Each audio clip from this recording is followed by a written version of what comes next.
Hello, everyone. Welcome to the first meeting of the Political Economy Forum for this quarter. I'm Nicholas Wittstock, and I have the honor to introduce Professor Mark Smith to all of you. Mark Smith is Professor of Political Science at the University of Washington. He is also the author of several books, notably of Secular Faith, How Culture Has Trumped Religion in American Politics. The book won the 2015 Morris K. Forkush Award for Best Book from the Council for Secular Humanism. Today, he presents his new book, Right from Wrong: Why Religion Fails and Reason Succeeds. Of this project, Mark Smith says it is an attempt to extend the realm of rationality with no sacred cows. In this book, Mark Smith argues that religions are not reliable sources of morality. Rather, he presents an alternative, drawing on humanism, social contract theory, the Rawlsian veil of ignorance, as well as the Habermasian notion of deliberative democracy, to arrive at inclusive deliberation as the ideal source of morality.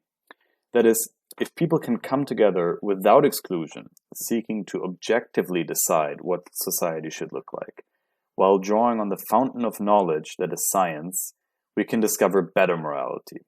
And with that as way of introduction, I will hand things over to Mark. Yeah, thanks, Nick, for that introduction. And James has asked me to say a few words by way of introduction for a few minutes on background of the books and behind the scenes material and how I got here. So first, at the most macro level, I turned 50 yesterday. Thank you. And that also means, if you do the math, I'm on the back nine of my career, which doesn't mean I intend to be lazy from here out. But I also kind of know where I stand in the academic world by this point.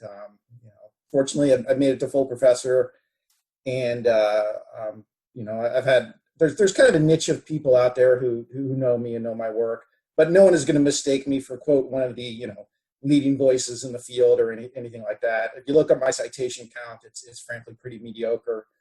I've done better, and I'm not trying to be self-deprecating. This is just reality. I've done better in terms of awards for two of my three books have gotten awards, but at the same time, if you make a list of whatever most influential political scientists, or even within smaller domains, I don't think my name's going to rise to the top of the list. But actually, that ends up being pretty liberating because since I kind of know where I stand at this point in my life, it's like I write what I want to write. No one tells me what to write, and no one tells me what to study, how to study it, and so on. And that's actually very, very liberating. So in this book, it doesn't really have a disciplinary home. So I asked you all to read the most political science-y of the chapters, but some of the other ones are not so political science-y. So they kind of draw from, philosophy, psychology, history, religious studies. It's kind of a little all over the place. And frankly, that's how I think these days. That's where I want to be. Also, in terms of scholarly apparatus, it's I'd like to think it has some scholarly rigor. You all can tell me whether I succeed in that. But at the same time, it's more argumentative than is typical for scholarly work. And, that's kind of where I am these days. So one downside of this is it kind of ends up a little bit of a neither fish nor fowl problem. So I've tried to find an agent for the book, and I got people at least a little bit interested. I mean, the vast majority didn't even respond. But a couple said, hey, send me more. And then they read it, and then they backed out at that point. So at least I was in the running. That's worth something. But the flip side means I don't have an agent, so that makes it harder to find trade presses. But then for university presses, this piece doesn't fit real well into any list. So it doesn't really fit in a political science list. It might fit on a religion list, except that most religion lists, they're not all that. They tend to be run by kind of liberal religionists. So people who are kind of take a Gandhi-ish approach to religion. Hey, it's all different paths to the same end. Let's all be happy. Religion is great as long as you're not a fundamentalist. And that's not really my take. So it doesn't fit all that well into those lists. So we'll see what happens in terms of publishing.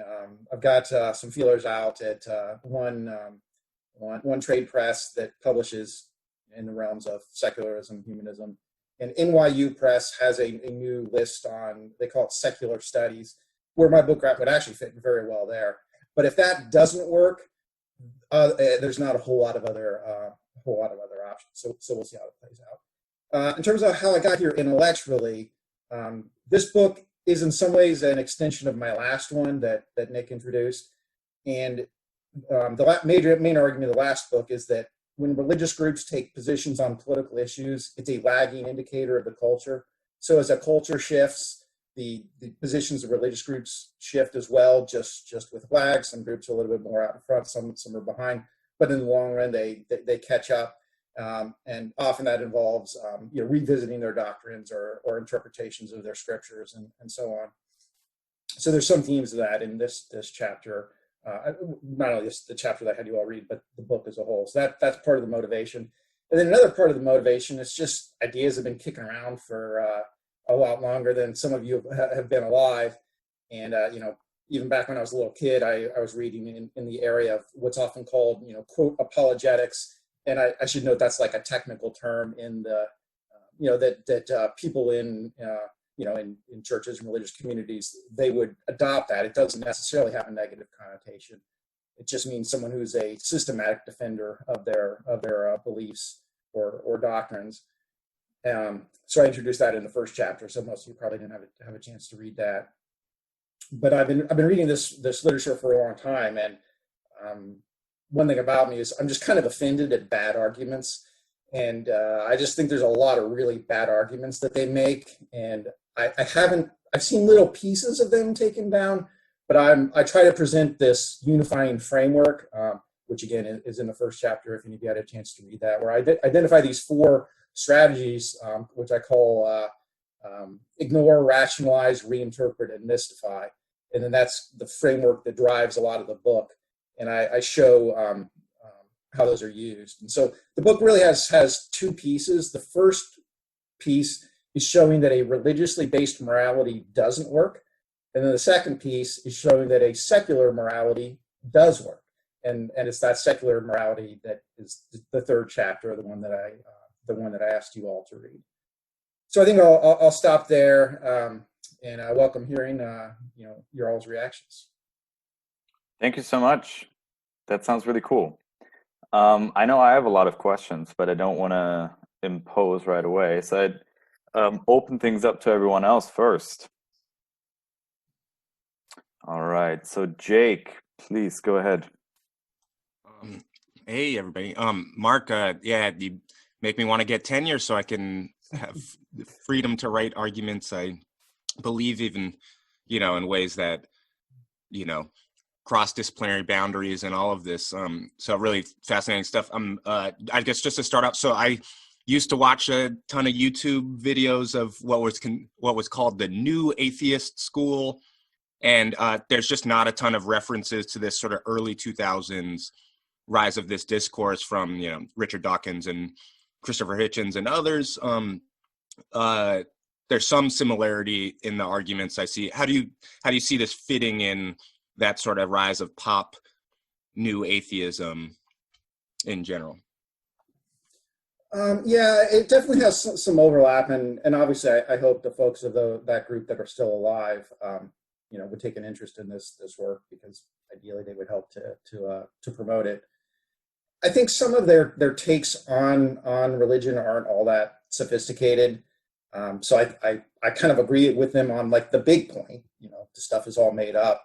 But then from there, like Dawkins has his claims that, religion is a mind virus, and he just doesn't have a real sharp understanding of areas of study in different disciplines, the cognitive origins of religion, the cultural roots, the historical development, and things of that sort. So I'm not sure if I ever explicitly put any of the so-called new atheists like in the main text, so-and-so said this, and then I name Richard Dawkins or Sam Harris or Christopher Hitchens or Daniel Dennett. They may be in the footnotes somewhere, but for the most part, I'm not really engaging them. Not because, again, I don't agree. Not because I'm objecting to what they say on like the big points. It's just on the specific things that I want to do. That's not really where I'm going. I do cite a lot of people who are explicitly writing from a faith perspective, the so-called apologists. And generally I cite them because I'm trying to fairly characterize what they say, and then I'm trying to come back and show where they go wrong. So I cite them a lot, but I for the most part don't really engage with the new atheists. Yeah. No, that's helpful. And then it's not as related as I'd like, but the other question is, so you do focus on Christianity, which is, of course, a dominant mainstream religion in the U.S. and the West. But I don't know, growing up myself in San Francisco, there's a cultural attachment to, neo-paganism, astrology, New Age, crystals that emit waves that affect human behavior, these sorts of things that actually appeared to be associated with a type of atheism with respect to mainstream religion, but has its own belief in the supernatural and, lack of, the principles you list in chapter 3 of humanism are very much not considered by some of those New Age philosophies. I'm wondering what made you focus on Christianity. Mostly just because it's the dominant religion in the West. So, it's kind of, in essence, the biggest target. I do, in one of the later chapters, so I have the 5th chapter I call Intellectual Dishonesty in Christianity, where I say, the Christianity that's practiced today has developed. It's a lot different than what it was many centuries ago. And that's a good thing because it's a lagging indicator of the culture, and it's sort of sanded down a lot of the really rough edges. And so it's, on the one hand, intellectually dishonest to claim that your religion taught these things all along. But on the other hand, that's how moral progress sometimes happens. And then in the 7th chapter, I make a similar argument with respect to Islam. And in the final chapter, I try to make common grounds with what I call cultural Jews, Christians, and Muslims. So, the Abrahamic traditions. And we're all used to this with someone being a cultural Jew, where it's an identity, it's a heritage, but you can be a Jewish atheist. And I say in that final chapter, well, maybe you were born a Christian or a Muslim, and you like, it's part of your family, you find something of value in it, but why can't you be a Christian atheist or a Muslim atheist, in the respect that you think there's something of value to the tradition, you just reject the supernatural claims. And so I'm trying to make common cause with people who might be like the so-called liberal wings of all three of the monotheistic traditions. I don't do a whole lot with, as you're saying, with respect to, say, neo-pagans or New Age or other kinds of those traditions, other than to say that as long as you don't have a holy book and you claim, well, this is where my morals come from, as long as you're not making that claim, there's no reason why you couldn't be invested in my project. So I try to make common cause with them as well. Now, as you say, for the most part, those kinds of groups, they often have other sorts of beliefs, in the paranormal or conspiracy theories, or these tend not to be real strong pro-science, pro-reason, pro-rationality sorts of groups. So they may not feel fully invested in my project, but I do at least kind of extend the hand to say, if you're interested, come on in. And so I'm trying to draw a big tent in that respect. But I'm focusing most of my firepower against Christianity just because it's the big target out there in the West anyway. All right, thank you. Victor, you had a question.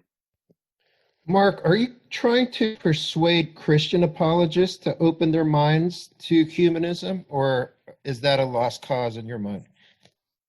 If you would have asked me that 5 years ago, I probably would have said, yeah, I'm trying to persuade them. But today, I've just come to conclude that persuasion is so hard that it so rarely happens. For reasons you and I have talked about before, with all the confirmation bias and motivated reasoning, and people have deeply rooted values, and those don't change very easily or rapidly, certainly. So the way I think about it now is I'm trying to put my best case out there, and I would love it if, William Lane Craig, who's one of the leading Christian apologists, he's been at this for, 40 years or something, and he's all over the place. I mean, most of you probably haven't heard of him, but if you're in this world of Christian apologetics, that's a name you would know. And I think it'd be great if he reads my book and says, "Okay, you got me, Smith. All the stuff I've been believing for all these years, it's all made up. It's all false." That's just not going to happen. I think 5 years ago I might have been delusional enough to think maybe I would have such persuasive power, but no way. And even people, not formally in the business like he is, are pretty unlikely to be convinced by this. So the reality is, the vast majority of people, it's divided into tribes, and even people in the other tribes, they don't even read your work, they don't engage with your arguments. So the way I think about it now is, I'm trying to put the best case out there I can. And if some of those people read it, and maybe there's some small number of people on the fence who happen to read it, and maybe my work makes some small difference for them, that I think is realistic. But the more likely outcome is the kinds of people who find this work are the kinds of people who already agree with it. And so really the best that I can realistically hope for is that amongst all of the works out there that are broadly in, the secularism, humanism, atheism space, if mine rises up within that realm and it becomes one of the works that people talk about, that's kind of the best realistic hope that I have, even though I would love to have more than that, but that's probably the best case scenario. Mark, you've known me long enough to realize that this was a setup to ask the real question. In the preface, you mentioned your own conversion, not conversion, but maybe drift away from Christianity. Yeah, for the first chapter, you mean, not the preface? Okay, one of the two. Somewhere in the beginning, right? You mentioned your own history, right? Your own biography, your intellectual history when it comes to this. Right. In the spirit of the process you lay out in the chapter about deliberation and debate and the communal project that is trying to objectively arrive at a consensus about secular morality, would you ever envision yourself being open to changing your mind away from humanism, or viewing humanism differently than you do now if you were to actually go through this process you lay out? Or is humanism the end? Is this in a sense predetermined? Is humanism a predetermined outcome or a necessary element of this process? Yeah, great question with many pits in there that I could fall into. So let me take a stab at it. I think of humanism as an approach rather than a destination, and so I think of humanism, it overlaps with science, and you see it in that chapter where I try to make the parallels between scientific claims and moral claims, and I think that the process by which you can arrive at them is actually similar. So what I'm trying to defend is a process of arriving at conclusions, and potentially different people could use that process and arrive at different conclusions precisely because they have different experiences. They're situated differently in terms of their status in society, their race and gender, and all kinds of other factors. So I don't think it's would be possible for me to give up my sense of the right way to arrive at conclusions, but precisely because there's many different ways you could apply those principles and work through the logic, you could end up at some different places. And so I try to maintain an openness toward all kinds of conclusions, including ones that I don't currently support, but that I would if I saw good evidence for them. And so I try not to be attached to the conclusion, but rather the process. And if you can see that this process properly applied leads to a different conclusion than the one you currently hold, then I think you're obligated to give up your prior belief and adopt a new belief. All right, thank you. James, you have a question. Yeah, so Mark, I think this is all super interesting. And when I was reading your preface, my first thought was, oh, religion is going to be the most controversial topic of this book. But then when I read chapter 3, I found out that that wasn't true, that actually the most controversial topic, I think, is inclusive deliberation. And so here's kind of the paradox for me. It shouldn't be the most controversial topic. And I thought your argument in chapter 3, which was exceptionally clear, was both, if I can say, it was intuitive, but it wasn't obvious. And I fear that it's not obvious. And the reason why is that I think there's a number of objections that a reader may have to the idea of inclusive deliberation. And so I wanted to press you on 3 kind of objections that I thought might come up, not because I don't think you necessarily can't address them or don't address them sotto voce a few times, but I think you might want to address them a little bit more explicitly to sort of head off some criticisms that may happen. So these are the 3. So in trying to think, why is this intuitive but not obvious, and what would the objections be? I sort of came at it from a different approach than Christian apologists, thinking, okay, what do people on, people who identify on the left, what would their objection to inclusive deliberation actually be? So I think the argument for why we get inclusive deliberation coming to the conclusion that slavery is immoral, right, with the introduction of and the consumption of the writing and thinking of Black thinkers, okay, makes a lot of sense in terms of inclusion. But the first objection I thought of was, who has standing to be included? And are there conditions under which certain people should not have standing and should not be a part of this inclusive deliberation? And in particular, I was thinking, do we want to ask Robert E. Lee his thoughts on whether or not the United States should have Confederate statues? And at the end of the chapter, you talk about how so many Christian apologists sort of make arguments in bad faith. They're either not reading scripture or they're mischaracterizing it, and they should know better. So do you need to have a standard of sort of a good faith effort for the common good to be a part of this inclusive deliberation, or would there ever be constraints on a person's standing? So that was kind of the first thing I thought you might want to talk about. The second thing is you kind of... We'll just stop here, James. Do you want to go ahead. Would it make Sure, go ahead. Time, or do you think it makes sense to do this? No, go ahead. Okay. With that first one, it's a good question. I'm glad you raised it. It's one that I'm not sure I got a great answer to. I do try to set the standard of consensus. And so consensus means the vast majority of people, but not necessarily a unanimity. I mean, if your standard was unanimity, all it takes is, one ISIS fighter to say, like, okay, well, we can't ever agree on anything. And so with respect to Robert E. Lee, I think he made his case, and eventually that issue was settled. If suppose some great grandchild of his wants to come back and say, whatever else you might say about about Robert E. Lee, he was he upheld standards of valor and honor, or whatever you might try to say, and someone wants to say, therefore, I think his statue should remain up.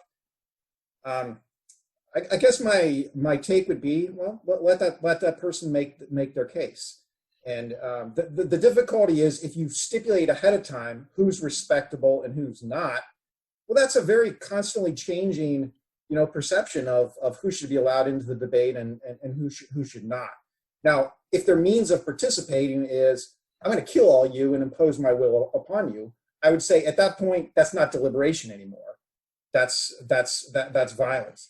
But if the great grandchild of Robert E. Lee wanted to stand up in the public square and say, no, I think these statues should remain, and they could make their case, and other people could make their case, I would allow that kind of deliberation to unfold. So as long as it stays within the realm of you're respecting other people's rights, you're making claims, you're trying to respond to other people's claims, you're not using violence in order to impose your will upon other people by executing them or seizing control of the government and shutting down a free press and so on.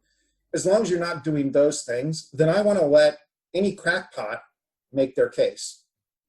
I think Okay. these days on the internet, we have a whole lot of crackpots out there making their cases. And I think that because it's so hard to prejudge, how we're going to, what conclusion we're going to arrive at the end of the deliberation, I would want to have a very wide opening at the beginning, so long as they're following the rules of deliberation.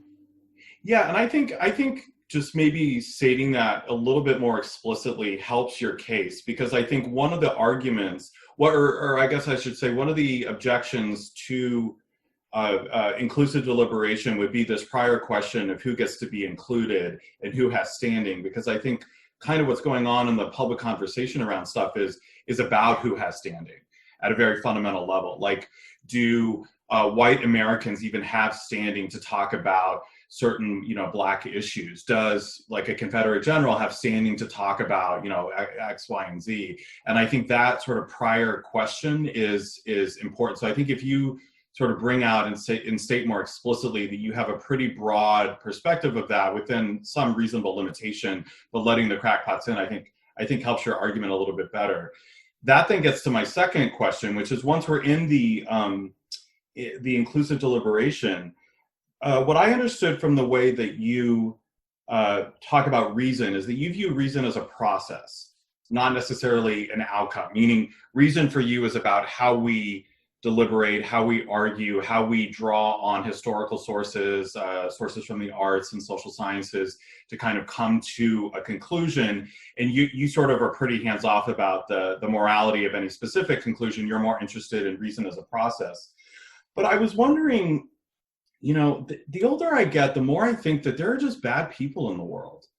Like, there are nihilists. They're just bad apples. And so I was wondering, in your argument, what happens if somebody does read, you have this kind of long example, which I really liked on gay marriage, for instance. If somebody's in this kind of Rawlsian original position behind the veil of ignorance, okay, they read a lot about gay history. They read a lot about the science of gay relationships or sexual identity or gay parenting. So what? What if the outcome is still that they're homophobic and they don't think gay people deserve the same rights? And not just one person in the inclusive deliberation, but what if a lot of people or enough people were like that? For you, is the real, so it seems to me that you believe that the process, the reason as a process will lead a person to empathy, and empathy will lead to, on average, what are better outcomes than a lack of reason. But I'm wondering if that link or mechanism of empathy is so automatic, or for you, if the idea is that if you don't have morality the way apologists think about it, and you get rid of that, then you're sort of naturally going to have reason lead to empathy, lead to better outcomes. Yeah, good questions there. I guess if someone was to take my hypothetical and do the things that I described in there with respect to gay relationships, and then they said, "Yeah, I'm just totally not convinced. My authority, my scriptures says this is wrong, and I have to condemn it. That's the only thing I can possibly do." I would fold that into the deliberative process and the consensus standard. So if you take it at any one point in time, that person might well have that stand, but that doesn't necessarily mean they're still going to have that stand in the future, or that their children are going to still have that stand. And so that's why I try to define the morality that would result from this inclusive deliberation. I want to hold it out as an ideal, as something that we never really know for sure if we are there. But I want to have enough of a realistic element in there that we can have some confidence that because of some of the processes we followed, we really have gotten closer to that ideal Platonic realm. And so, yeah, some people might participate in that deliberation and not be convinced.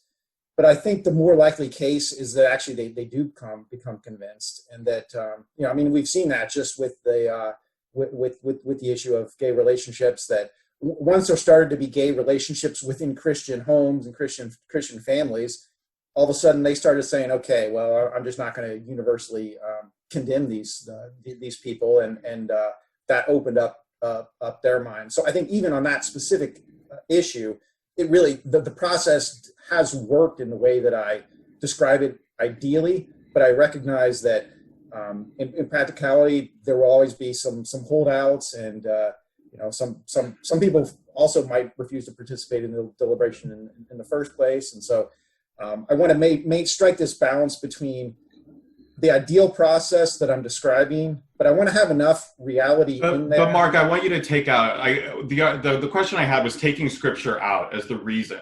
Okay, so let's say you have a person in the original position in the veil of ignorance. They're reading gay history and then they deliberate. Okay, let's pretend that they don't have any preconceived notions of morality. They learn about gay relationships. What if they say, I don't care? So what? Kill them all. No, they shouldn't get married. In political economy, it's like we have this expectation that as long as everybody can properly calculate expected utility, right, then they're going to pick whatever gives them the most benefits and is less likely to give them any extreme costs, right? And so anytime people deviate from expected utility, it's, oh, well, they didn't have the probabilities right. They didn't really know, they didn't have bad information. But that's not true. People calculate expected utility all the time. You show them two things and they still pick the bad thing that's bad for them. They still pick the thing that's risky. They still pick the thing that they know can harm them, right? And so even if, and some people are not capable of empathy because they're sociopathic, like at a clinical level, some people are not capable of empathy because maybe it requires some kind of learning, but other people like to blow things up. Other people like to be nihilists. And so even if they're not resorting to morality as the reason to reject the claim, they're just doing it because they're, let's just call them nihilists or sociopaths. Does the reasoning itself require some extra thing in a human being, like in the person's nature? Or do you believe that in the absence of relying on religiously based moral claims, the process of reason itself would naturally lead to empathy, which would naturally lead to the outcomes that are better on average than in the absence of inclusive deliberation? I think more of the second. So that I'm thinking of the deliberation really as a collective process. So how do we know whether deliberation is happening? Well, you got to look, are people making claims? Are people addressing other people's claims? Is it inclusive? Are all people given the chance to participate? Are they actually participating? So there are some criteria you could apply to look at the deliberation collectively. But then, as you say, some people, I mean, we're all flawed in many ways. And then some people have particular flaws. And there is that 1% to 2% of the population that really are sociopaths, who really do lack empathy. So to the extent that empathy is needed to reach a certain conclusion, and some people really are lacking in that domain, well, they're probably going to reject the potential consensus that will result from this. And then maybe there's also some nihilists out there, and they just like to blow things up. So my process has to allow them to still be there, to still participate if they so choose. And I'm hanging my hat on the collective.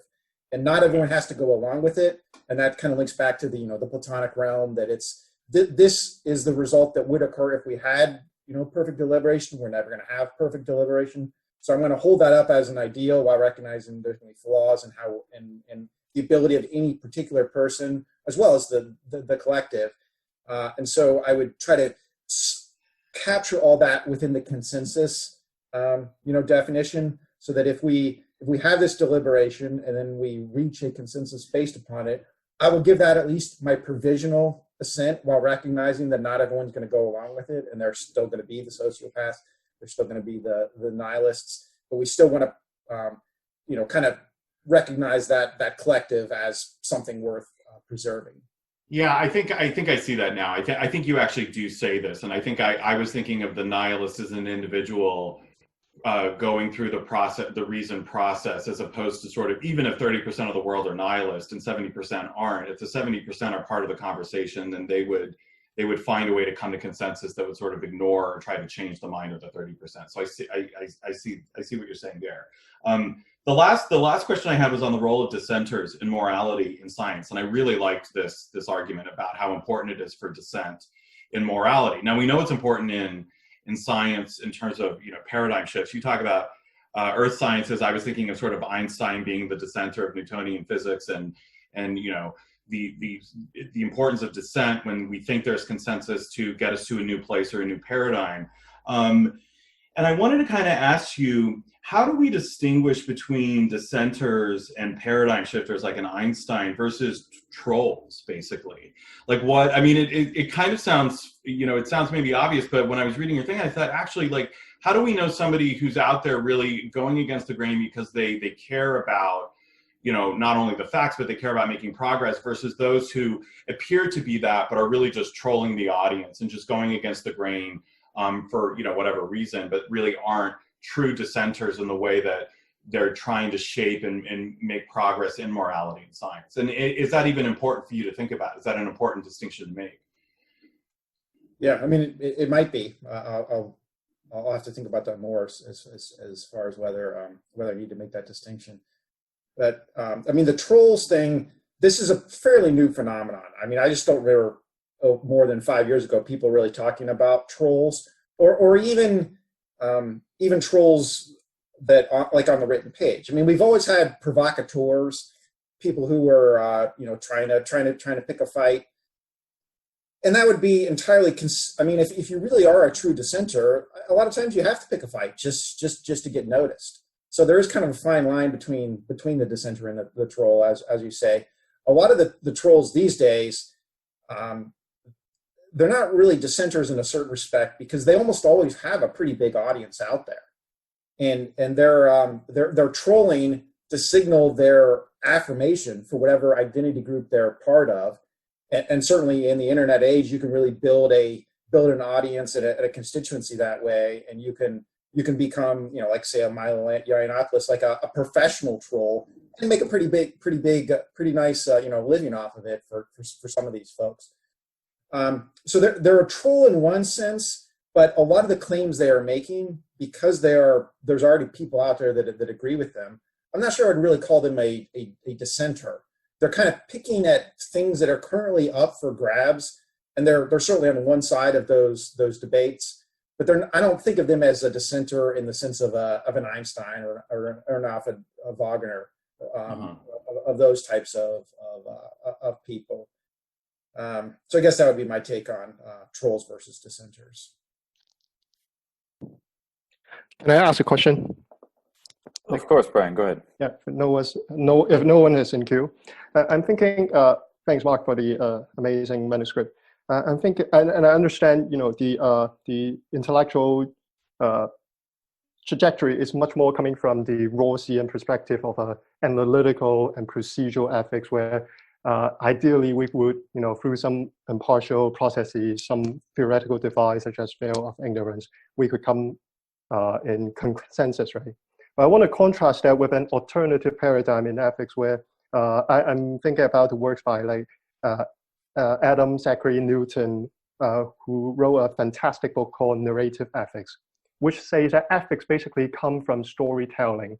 It forces the audience of a story to engage in a particular situation, which heighten the moral tension and force the reader, as the roles in the story themselves, have to make some moral choices, right? So he basically tells, you know, this approach is called like ethics as narrative, right? And he, you know, kind of embed that within the Christianity tradition, where the scripture is less about moral dictum, it's more about storytelling. For example, when we read Abraham sacrificing Isaac, we are confronted with the same moral tension with that we have to make certain choices, right?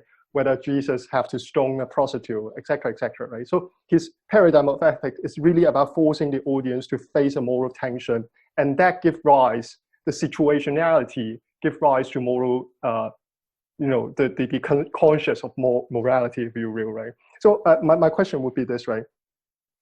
For example, put it into practice. Let's say we are confronted with a victim of historical injustice, let's say African America or slavery victims, right? Are we adding insult to injury when we ask them and force them to be bipartisan, impartial, and impersonal? Please put down your personal story. We don't want that in the public sphere. Please use a language that other folks could understand and could, etc., right? Are we adding insult to injury when we uphold impartiality and impersonality, or if I just try to push it to the extreme and be partisan, right? Are we not partisan enough? Are we not personal enough? Are we not narrative driven enough? Should we demand people to get into others people's story and understand the situation and the struggle and the trauma and the emotions and the personal experience in them, right? So I'm contrasting two completely different paradigm in terms of what is public morality, right? Should we be much more narrative driven? Should we be much less procedural as you uphold, right? I'm just trying to be as provocative as I can to put an argument, but yeah, so I'm excited to just hear what you think. Okay. Yeah, thanks for those comments, Brian. You've given me a lot to think about. Let me just start out. Who was the name again of the narrative ethics book that you mentioned? Adam Zachary Newton. I think he was formerly in Harvard, now in... Okay. Do you know how to spell the last name? S-A... Newton. Adam Zachary Newton. The middle name is Zachary. Okay. And the last name is Newton. All right. I'm not familiar with that work. So one danger of doing kind of an interdisciplinary project is there's some stuff that I know, but also a lot of stuff that I don't know. So I certainly haven't dug into that literature much. So let me take a stab at this with especially picking up on your theme of should people who've been victims of injustices, should they be forced to try to be impartial and participate in this like procedural rationality? And I would say absolutely not. The way I like to think about the procedural rationality is that's just setting some rules about that invite people to participate and that invite them to make their claims in whatever means that they know how and that makes sense to them. And so for a lot of people that do make claims in the moral domain, they do it precisely through the narratives and the storytelling and their own personal history and experience of their friends and family members of the sort you describe. So I certainly don't want this realm of inclusive deliberation to be where the only thing that's acceptable is philosophical arguments and deductions from first premises and that kind of thing. So I mean that would be allowed, and some people might make their claims in that way. But a lot of other people, probably more of them, frankly, are going to make their claims in the way you described, where it's going to be much more personal and it's going to be done through narratives and storytelling. And so the way I try to get at this is I kind of come around it initially through the Rawlsian route, and then I merge that up with the deliberative route. So the Rawlsian route is, let's strip away everyone's identities. Let's just see what claims would people make in a very abstract sense without knowing their identities. And I find a lot to like in the Rawls approach, but it is a little bit cold and calculating. And it's been widely criticized precisely for stripping those identities that are so crucial to people. They don't want to think of themselves as lacking all of the things that make them through their life history. They want to bring those forward. And so that's why I turn around and I say, well, one way you can get there through this universal morality is through a Rawlsian route. But then another way is through like the more Habermas or deliberative route. And I like to think of these as kind of two different paths toward the same destination. So we're trying to get to a universal morality, an objective morality. One way is to strip people's identities and what would you do not knowing what your identities are going to be. That's the Rawlsian approach. But the other way is to infuse the debate precisely with all those identities. Let's allow everyone to come forward. Let's give voice to people who haven't heard voice before, hear what they have to say. And when they express themselves, it's often going to be through the means you describe of that narrative and that storytelling. And that will often be a very powerful and persuasive way to get there. And so through the Rawlsian route, you think like, well, what if I had been born in X? What would I support? And then through the deliberative approach, well, you let the people who are X make their case, and so long as they're able to do so in a public forum, sometimes it might be their own account, or maybe it's through fiction or through plays, and through other devices, we get those voices expressed that way. And so I very much want narrative and storytelling to be part of the process of forming morality. And I think of that as part of the procedural rationality, because the procedural rationality is, you don't clamp down on a play by saying, oh, this play is no good, we're gonna censor it or whatever. You allow those things to come forward, and so the procedural rationality includes within it the possibility of people making their case through the means that you described. Thanks. Yeah, thank you. Actually, I have a question on that note. What exactly is your justification for coming at this from this Rawlsian angle, right? You seem to assume that people have this inherent want or desire for something like equality, right? Or at least you presuppose that if I'm not really sure where I'm going to be in society, I prefer that I'm sort of relatively taken care of. I think this goes together with what James said. What about sort of Nietzschean impulses of people, right? Like maybe I derive a lot of pleasure from the fact that I have more rights than others, right? And maybe I'm willing to take that gamble, right? Because that's, I don't know, that satisfies something in myself. Do you think that's something that might come through in a deliberative moment? That's something that the community decides on for some reason? Yeah, it's a good question, and Rawls has been critiqued on those grounds before, even fairly shortly after his work was published, that he kind of assumes that people are risk averse, that given there's a wide distribution of talents and outcomes in society, that if you don't know ahead of time who you're going to be, well, you really want to protect yourself against not getting shafted by being at the bottom. And other people came at him and said, like, well, what if you're risk seeking? What if you say, hey, I'll take that 1 in 100 chance to be in the 1%? And you're willing to embrace that. But maybe also because maybe it is the case that recognition that is equal among people is not really worth anything to me, right? Like if it's not the outcome of some sort of struggle, if I didn't have to overwhelm someone else or subjugate someone else, maybe I don't want that kind of those kinds of rights. Do you know what I mean? Yeah, that from a Nietzschean, you want to dominate, and equality is just not a very appealing perspective to you. I will say that most of the people who have historically made those kind of claims are precisely the people who have been able to dominate. So that comes back to the deliberation. Like if you ask the people who've been dominated, so how do you think this all has gone? They're probably going to say, hey, this process is very unjust.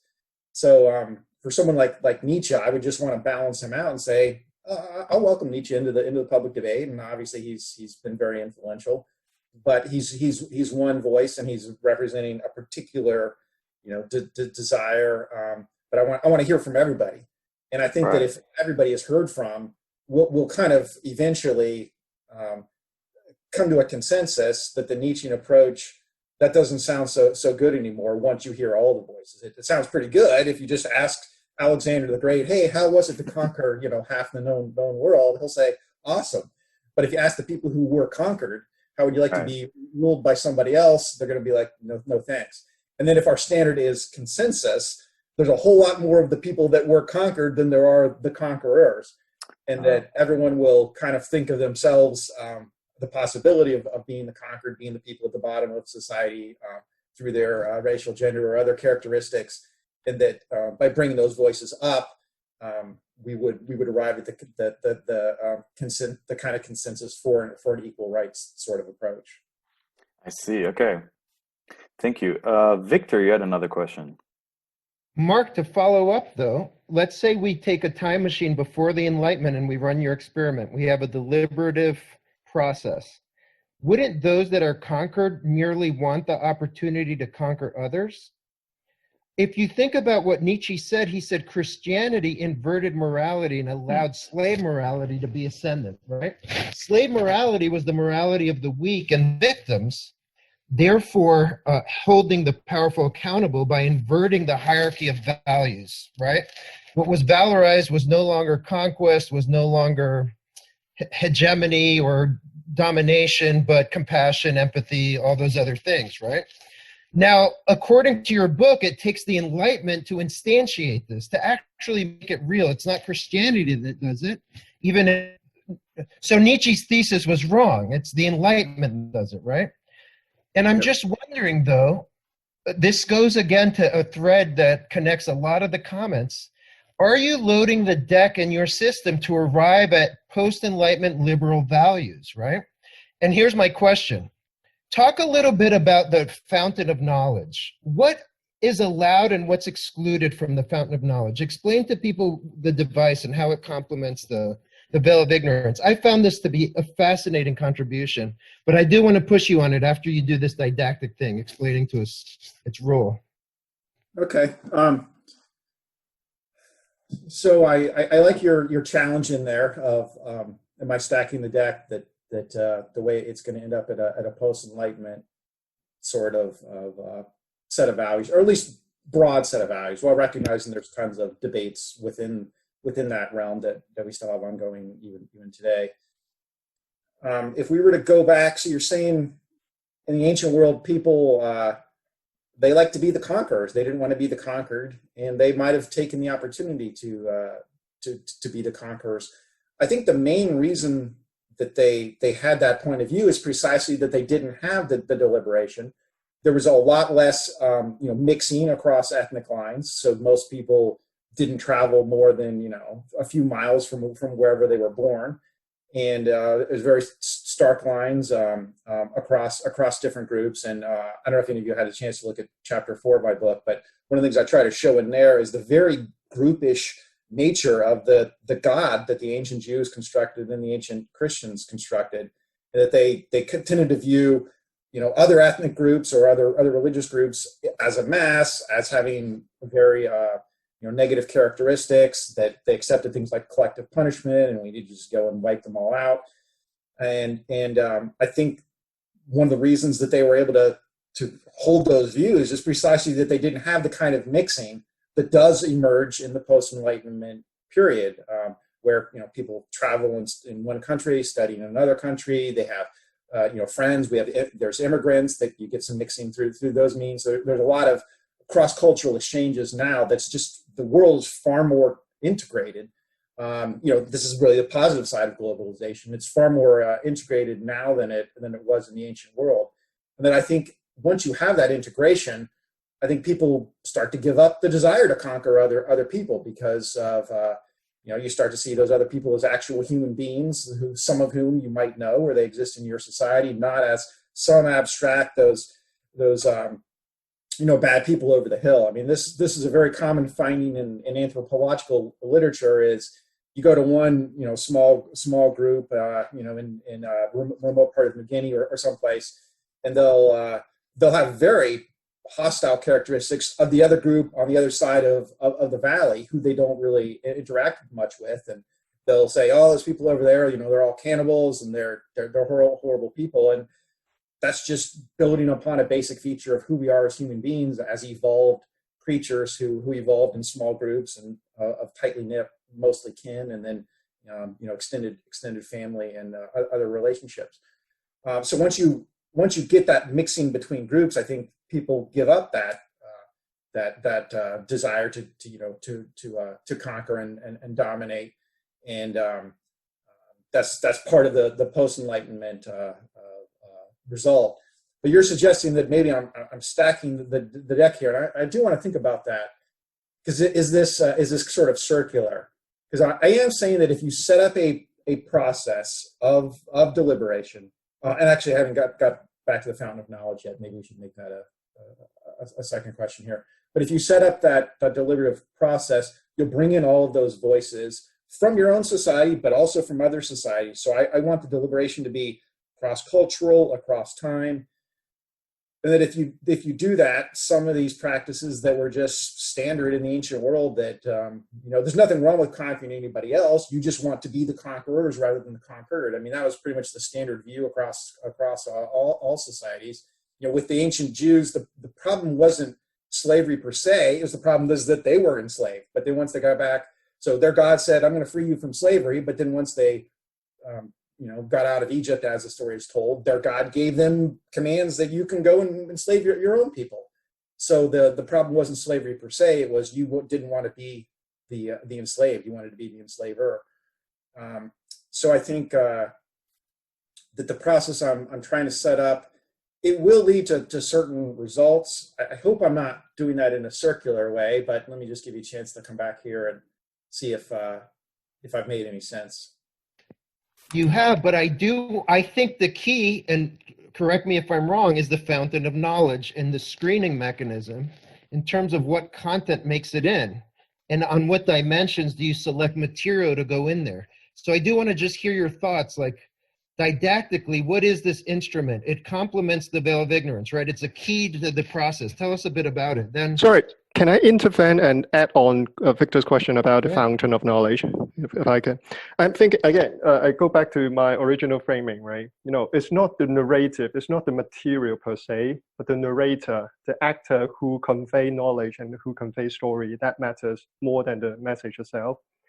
Is the fountain of knowledge just another device of exploding like impersonal information in a very Bayesian way when you absorb and update, that kind of like analytical friction? Or if I may propose an alternative analogy, it's more in your line, right? In Mark, when you describe to me, it's more like a theater of knowledge where people perform and narrate. It's like a tech talk where people go upstairs and share their story and share their own perception of the world, right? Is it a theater of knowledge or is it a fountain of knowledge? And alternatively, more philosophically, I don't think Habermas would be very much in your camp that you described, right? To me, at least in my own reading of Habermas, is much more public discourse, much more rationality driven than the way that you seem to side with the narrative approach. Yeah, that could be. I mean, Habermas is he can be a little difficult to read, and I one limitation of just me is I'm not a political theorist, even though I have now come around to reading some political theory, and you know I grab from it what I can, and there are parts that I don't fully understand, and I have to live with that.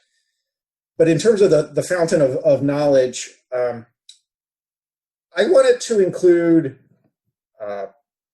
writings of various kinds. I wanted to include conversations. I wanted to include,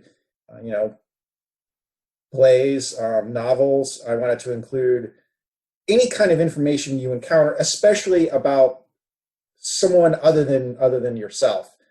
And it certainly helps to be literate, because a big part of the fountain of knowledge, it does come through the written word. So that applies to novels or writings of various kinds. Even people wanting to post on social media, there is a basic requirement of literacy there. So if you go to the ancient world, where very, very few people were literate, it really limits how much can you learn about the wider world. You can still learn through conversation, and you can learn through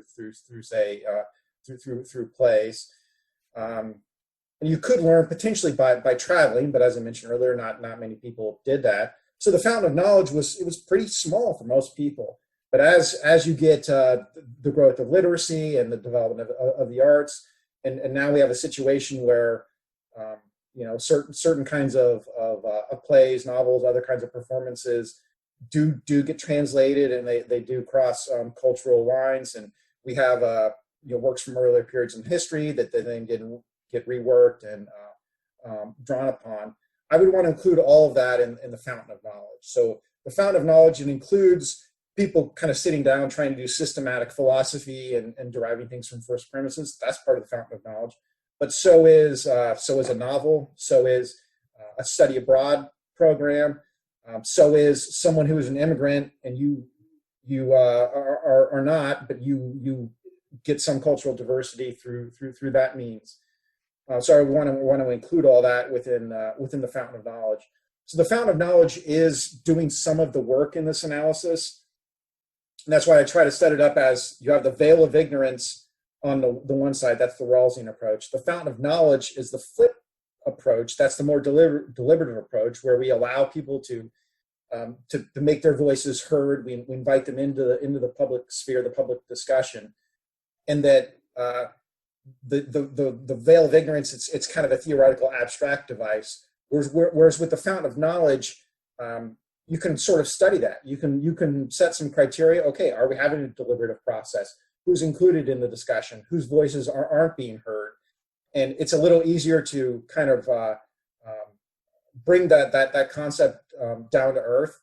And so that's why I want to pair the veil of ignorance with the fountain of knowledge, because I still have a great appeal for the Rawlsian approach, but I do think it's a little bit cold and abstract, and I think it's a fair criticism of his approach that you're trying to strip away from people the very things that they find most essential to who they are, or at least how they've developed in their lives.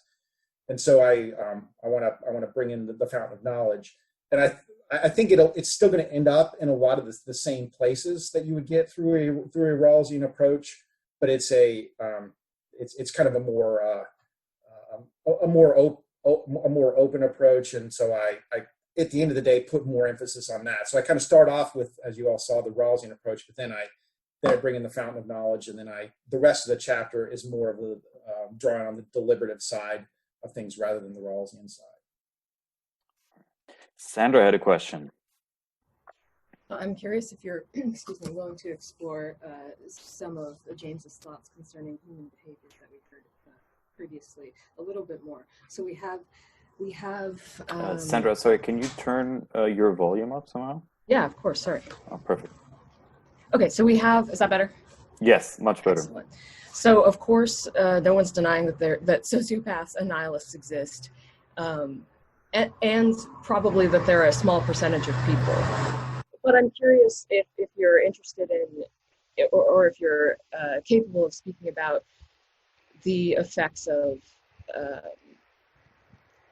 I guess, other ways in which one could become a less than empathetic individual.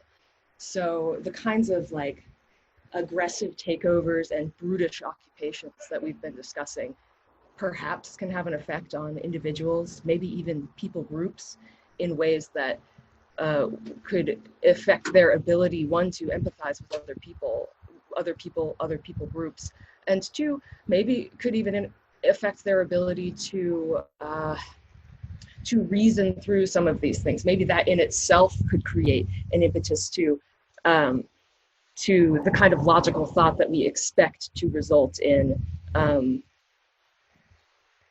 rational conclusions.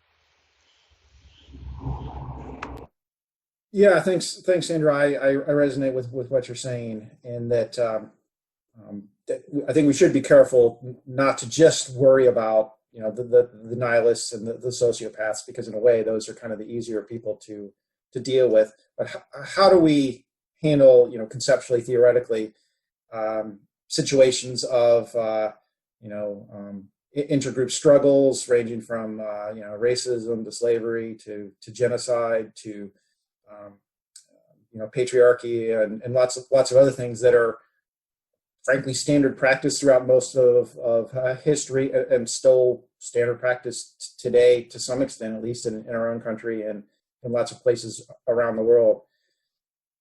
So I don't want to portray the deliberative process as somehow complete, or we've arrived at the destination. I do want to preserve the concept of moral progress. So there's the sixth chapter, I think, which is unlikely to be one that any of you read, but that one I titled "Achieving Moral Progress," and I come back to my conceptual definition of deliberation, and I say, well, are more people participating? Do we have more widespread literacy? Are there more basic protections of civil liberties so that therefore people can participate without repression by the state? Are more and diverse voices being heard? If so, that's the conditions we need in order to achieve moral progress. And then I try to show how some of those have developed, while also recognizing instances of moral regrets of in particular places and times where the deliberation becomes less inclusive and you shut voices out, and in some cases you throw them in jail or execute them and do other sorts of things. So I want to preserve the concept of moral progress, and I want to recognize that a lot of the things that human beings do to each other, it's not just the sociopaths and the nihilists, as you say, but these are much more broader problems than that. And my solution to them is my deliberative approach. Now, this could kind of come back to maybe Victor's point, and maybe there's some circularity here, because as one of my conditions for how you get to inclusive deliberation, you need to have some sort of basic protection of civil liberties. So I'm treating that as a condition for deliberation. But someone else might say, well, that's actually an outcome, and that's really an outcome rather than a condition. So if I'm treating it as a condition, but other people are treating that as an outcome, does that become a kind of circularity? And I'm not entirely sure. Maybe there is some element of circularity built in here. I'm going to have to continue to think about that one. Thank you. I definitely want to come back to that in a sec. But first of all, Jared, you had a question also. Jared? Yeah, I'm here. Go for it. Yeah. Hey, Mark. Always good to see you and hear what you're working on. So a couple of different points. Number one, I love what you're doing. It's super fascinating. I want you to sort of break your crystal ball out and see how you think this reason and religion is going to play out in November. I was going to ask that question.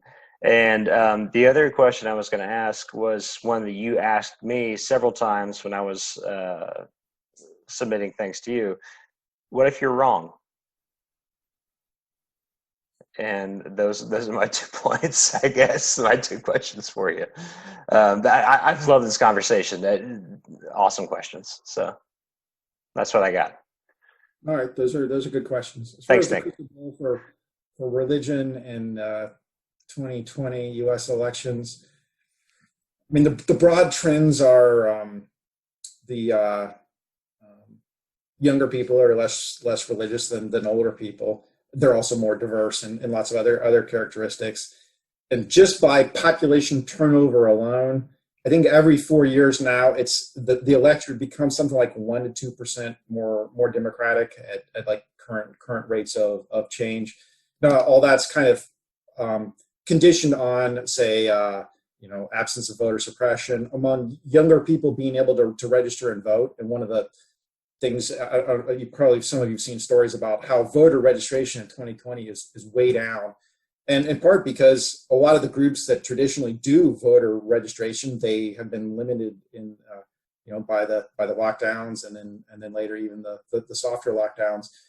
So are the younger people going to be, registering to vote and actually showing up to vote? We don't know yet. How much voter suppression is there going to be? We don't know yet. But the basic kind of breakdown of, religious voting blocks, it really hasn't changed much. If you look at, say, the white evangelical share for Trump, it really wasn't much different than it was for Romney, which really wasn't much different from Bush. Same thing for, say, the unaffiliated. So the white evangelicals are solidly Republican, the unaffiliated solidly Democratic. But the unaffiliated is now up to like 25% of the population, whereas just a few years ago it was 20. So that part is growing, and that's a pretty strong Democratic group. So as that group grows more, obviously it helps the Democratic Party if they can get those people out to vote. And then of course there's lots of dynamics of the campaigns and how do you appeal to different religious blocs. And do you think there's going to be a letdown because of what's happened with the Supreme Court lately? Well, I think what you'd have said last week with say that was the promise, right? Like we got Trump and we got Gorsuch, we got Kavanaugh, right? And when he's sober, I assume he's a decent Supreme Court justice. Well, I happen to most of the people in this call don't know me, so they don't understand the sense of humor. But but it's been somewhat disappointing, I think, for a lot of folks on the right. And is that going to be a deterrent? I guess I'm just not sure. I'm curious. Possibly. I just want to say for the record that I like beer. Yes. Yeah. Nothing wrong with liking beer. Yeah. So, you know what? I think one of they were certainly disappointed with say the sex discrimination statutory ruling and the abortion ruling. But then the last few days, the religious liberty cases broke their way very, very strongly. Yeah. So it's kind of a mixed record. I think the bigger thing that's going on is there has been a bit of a reckoning within largely white churches of issues like structural racism and police violence and accountability and so on. Yeah. And that they haven't historically talked about those issues a lot, but they are talking about them now more so than they ever have before. I mean, still less so than, other parts of society, but even to get that conversation going at all is pretty remarkable. Right. So I think there is an opening there for, some share of the more religious core of Trump's 26 voters to peel off in 2020, and either they become non-voters, they vote for third party, or some of them might vote Biden. And it really doesn't take that big of a shift to really make a difference in tight elections. So I think Sure. there could be something there with the racial reckoning of the country happening even in some largely white churches. Yeah. So as far as your other question, what if I'm wrong? Also, you can't see it now, but I'm holding a Bible upside down in front of a crowd. So. Okay, sure. Is that your Bible? No, I borrowed it from someone. I'm sure. Oh, of course. Yeah. Yeah. What if you're wrong? Yeah. What if I'm wrong? I hated this question when you asked me this. Yeah, maybe returning the favor. There's certain parts of my project that could be wrong, and certain parts that could be misconceived, but I don't know if wrong would necessarily be the right way to describe it. It's more like, okay, Smith, you constructed this approach, but it really falls short in this way, and this way. And it's kind of different than an empirical claim where it's either right or it's wrong, or you could need to flesh it out and specify the conditions under which it holds and so on. The kind of thing I'm doing, it's not that easy to say. So I think it's possible that my approach is misguided, flawed, leads us down the wrong path, all sorts of things that I think someone might say. I don't know if they would say that it's kind of outright wrong. Right. But even if it's misguided and, leads us down the wrong path, I would say, okay, maybe. I mean, yeah. I'm saying things now that are probably different than I would have said 10 years ago, and might be different than what I say 10 years in the future. So, maybe this whole project does collapse. If so, I would hope that at least it helped to get a conversation going, and that maybe somebody else picked up. And even if the approach as a whole is leading us down the wrong path, maybe there are at least parts of it that somebody could. Somebody could scavenge the remains and get a little bit of meat before the jackals get there, and that could be the basis of somebody else's project. No, I love the project. I just had to give you shit. You know me. So no, I love it. I think you're doing awesome work. So I appreciate it. Thanks, Nick. Thank you, Jared. Victor, you had another question.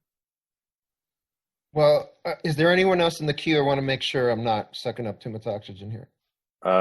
James is in the queue after you. Okay.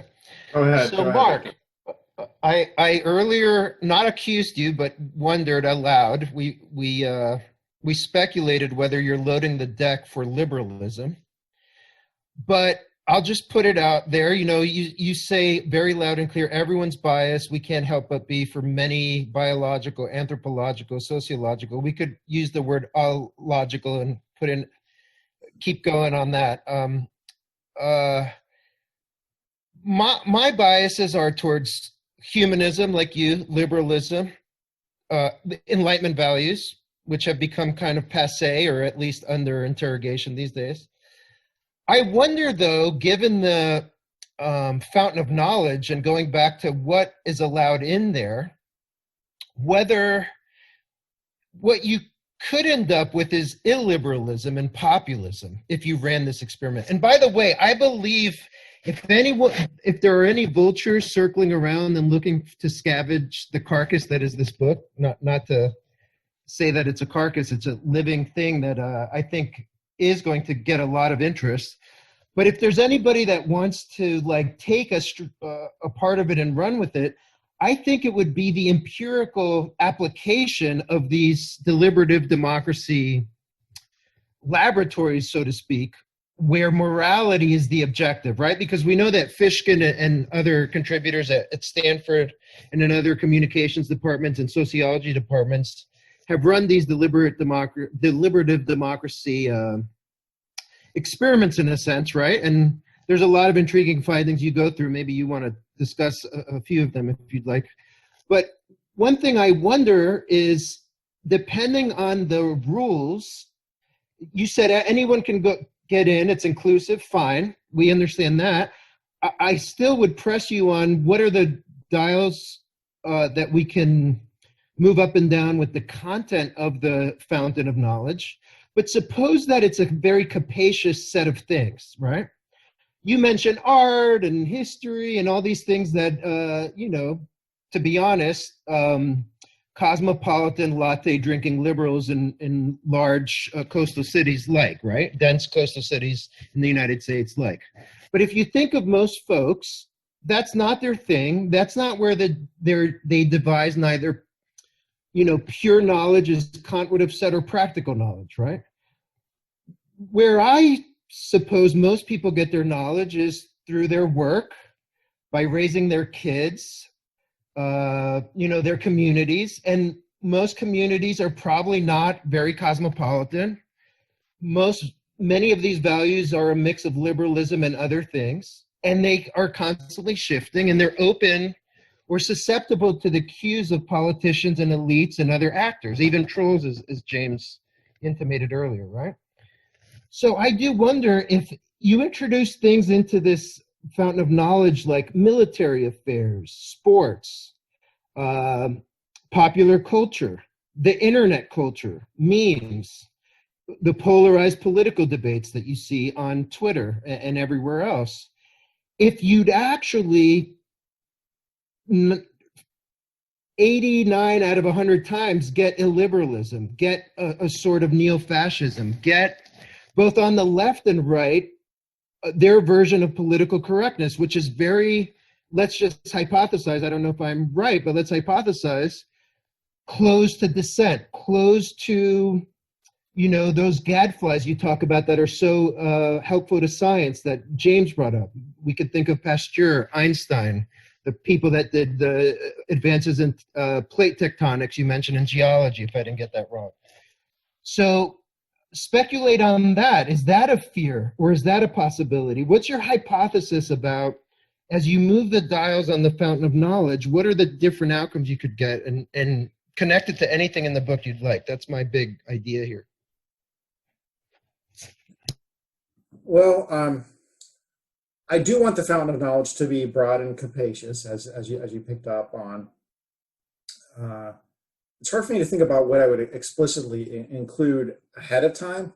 I would certainly recognize that certain contributions are not helpful, and I would hope that other people that are part of the deliberation would point to that particular contribution as not helpful, as something that needs to be strongly objected to. Not necessarily forbidden from being said or published, but at least attacked, condemned. So I wouldn't want to specify ahead of time what are we going to exclude from the fountain of knowledge. But different actors should pick up pieces of them and use them. I certainly agree with you that a lot of the art and the cosmopolitan novels and so on aren't going to necessarily be consumed by ordinary non-cosmopolitan elites, but they might watch television shows. So I would count All in the Family or Will and Grace or various shows as part of more of a mass culture, and those are artistic products that have some values embedded in them, and at least some of those shows are probably part of this process of people rethinking issues and development of new norms and values. So art, I would include not only high art but also low art, and if somebody wants to put an Elvis the Elvis velvet in their room or something, and maybe for them that helps to crystallize something. I'd want all that to be part of things. So the fountain of knowledge, I am conceiving it very broadly. In terms of whether, if you get kind of some competing sides and you get a struggle, and somebody wants to grab power and then impose their result on everybody else, I would certainly recognize that as a possibility. I would say that means we don't have a consensus. So if it really is a pretty fairly narrowly, if there's certain issues that are fairly narrowly divided, somebody happens to win, and then they impose their solution on everybody else by blocking publication, preventing people from speaking, and so on, then that's not a deliberative process, and it's also not a consensus. So you can have power grabs and people imposing their solutions on other people without it having result from a deliberative process and without it being consensus. So the way I like to think about it is that at any given point in time, there's probably some things we have a consensus, these are right. We have a consensus, some other things are wrong. And then there's a whole bunch of stuff that we're fighting over, that we don't have a consensus on that particular matter, whether that issue very broadly or particular implementations of that policy area. And that's precisely the things that we tend to fight over. Like there's no point in somebody arguing in the public square, hey, I think you should be able to kill whoever you want to kill. We already have a consensus on that matter. So instead, they will debate on particular parameters of government funding of police and other social service agencies and police procedures and so on. So that's a contemporary matter of dispute that we don't have a consensus yet on in that area. But as a deliberation unfolds, you can eventually move toward a consensus.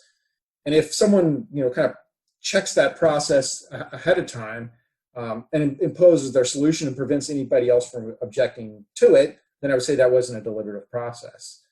Now, on the flip side, public policy, it always reflects a set of values. It always reflects certain norms that are embodied in those policies. So there's always certain policies in place, and we must be careful not to assume that those reflected a prior consensus, as opposed to whoever had power in a previous era or even in the recent past, who were able to kind of write their preferences in the law. So in a way, that's kind of imposing your preferences on other people.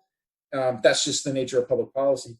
But as long as the people who object to those policies are able to make their case to do so in the public realm, then I would say we can always revisit those, and then those very policies can be a subject of discussion that can be revised and revisited and changed. So I would just want to keep that discussion going. I don't think it ever ends. I think that there's certain things we've arrived at a consensus on, and we're pretty unlikely to revisit them. Other things we've arrived at consensus that they're wrong, we're unlikely to revisit them. And then there's a bunch of stuff that's still up for struggle, and that's partly why I want to hold out the Platonic realm.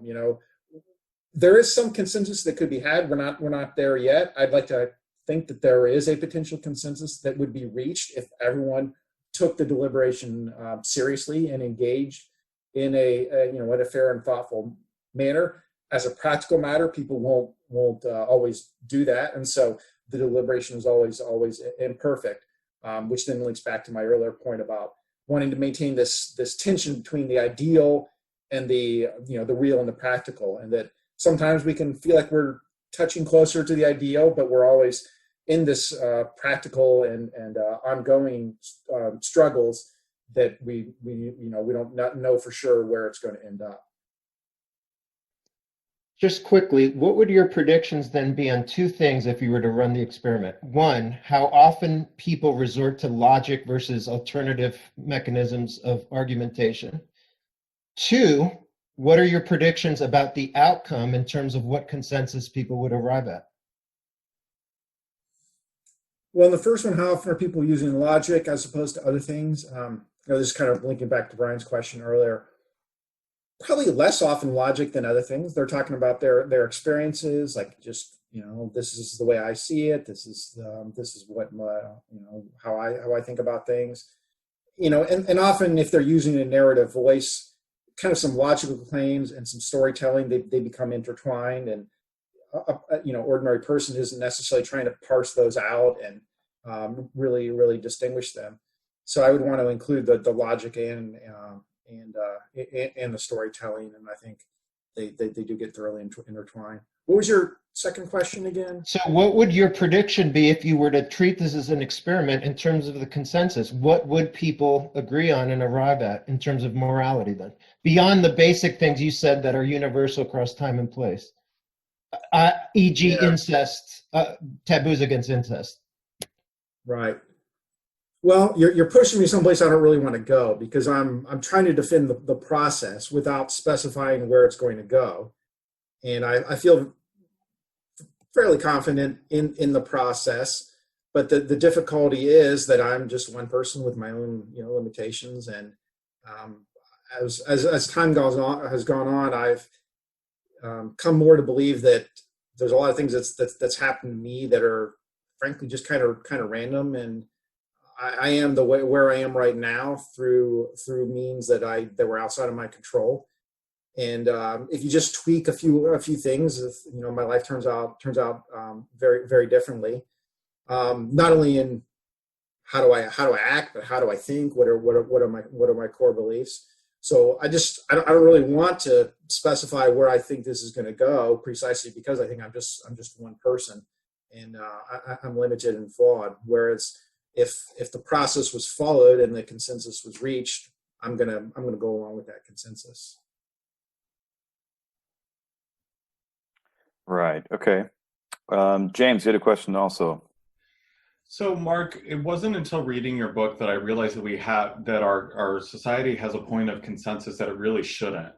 And you discuss it in terms of beliefs about the afterlife. I was thinking about it more broadly with respect to eschatology, which is that it actually doesn't make any sense at all that Christianity and Islam are sources of morality, because both religions are based on apocalyptic, beliefs about the apocalypse, of eschatological beliefs. That's what defines them. John Gray is right.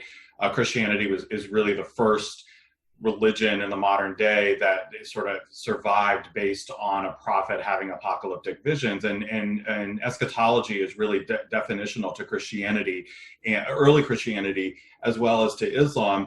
And then faith is all that really matters for Protestantism. And so if you sort of build a religion around eschatology, there's no real morality that comes after that, right? There's a clear guidelines about what you have to do to make it to the afterlife and what is going to bring about the apocalypse. But that could be moral or immoral. ISIS obviously has a very violent view about what that means. Christianity has as well. And for Protestants, if it's just about a belief, it's just about belief in God and God's grace, then you could be as immoral as you want, right? So there's a weird paradox embedded in this kind of consensus, which is why have we ever looked at religion as morality, or looked at these religions as sources of morality? Because they're by definition, they're not giving us morality. They're giving us a way to get to the afterlife, which explicitly involves a lot of things that would otherwise, in your term of objective morality, be very, very immoral. So it's paradoxical in my thinking that is the consensus now. And that we have turned to religion, because religion's not really about morality at all, is it? Mm-hmm. Not these two religions. Well, I think that's putting it a little too strongly. I think there's often a difference between, like, the leaders, the theologians, the people who studied this stuff a lot, and then what the ordinary person in the street thinks. So I think if you ask the ordinary person in the street, so is there a heaven? The vast majority will say yes. How do you get there? Well, you need to be a good person. That's what they'll say, even though that's not what Christianity has ever taught. That's not what Islam has ever taught. I mean, it's closer to what Islam teaches, but that's not even really a fair summary there. So people hold this belief that their own religion doesn't teach, and the theologians are supposed to know that. But as you picked up on, I point out that when it serves their purposes to rely upon the false beliefs of the masses, they have no objection to doing so. So I think they're not arguing in good faith in that respect. But those very same theologians and leaders, they will try to derive moral teachings from their religion. They'll say, there's a God. God gave us some rules. That we have prophets, we have texts, we have interpreters and scribes and so on who allow us to gain access to those rules. So those same leaders who, at least if they're arguing in good faith, won't rely upon the cheap argument, hey, if you're a good person, you go to heaven. They will say, our morality comes from God. I have access to God's rules. So they will they will claim that morality comes from God. And so a big part of my book is just trying to say that morality doesn't work, because if you really accept that, well, you gotta take the rules that your God prescribes in your holy books, and if you happen to read a bunch of stuff in there that supports slavery and that supports patriarchy and supports collective punishment and supports capital punishment for minor offenses, you have to say, well, that's the proper morality. And then those things go so contrary to modern values that they're wanting to play catch up, and they end up saying, no, that's not really what our text says. If you squint and you change this few words here and there, and then no, it doesn't really ever support those things. And that approach, I think, is really effectively cheating, but that's what happens. And so I say that's why religious morality doesn't work, because at least in the Islamic and Jewish and Christian traditions, it is a little different if it's not a scriptural based religion. So, while acknowledging that I am kind of focusing on the Abrahamic traditions here, but at least within those, the morality within that tradition, because it teaches so many things that people can see are wrong, they're not going to accept them, and then they have to backfill and try to change their interpretations. So that would be my general approach to your question. All right, thank you, Mark. Jake, you had another question. Sure.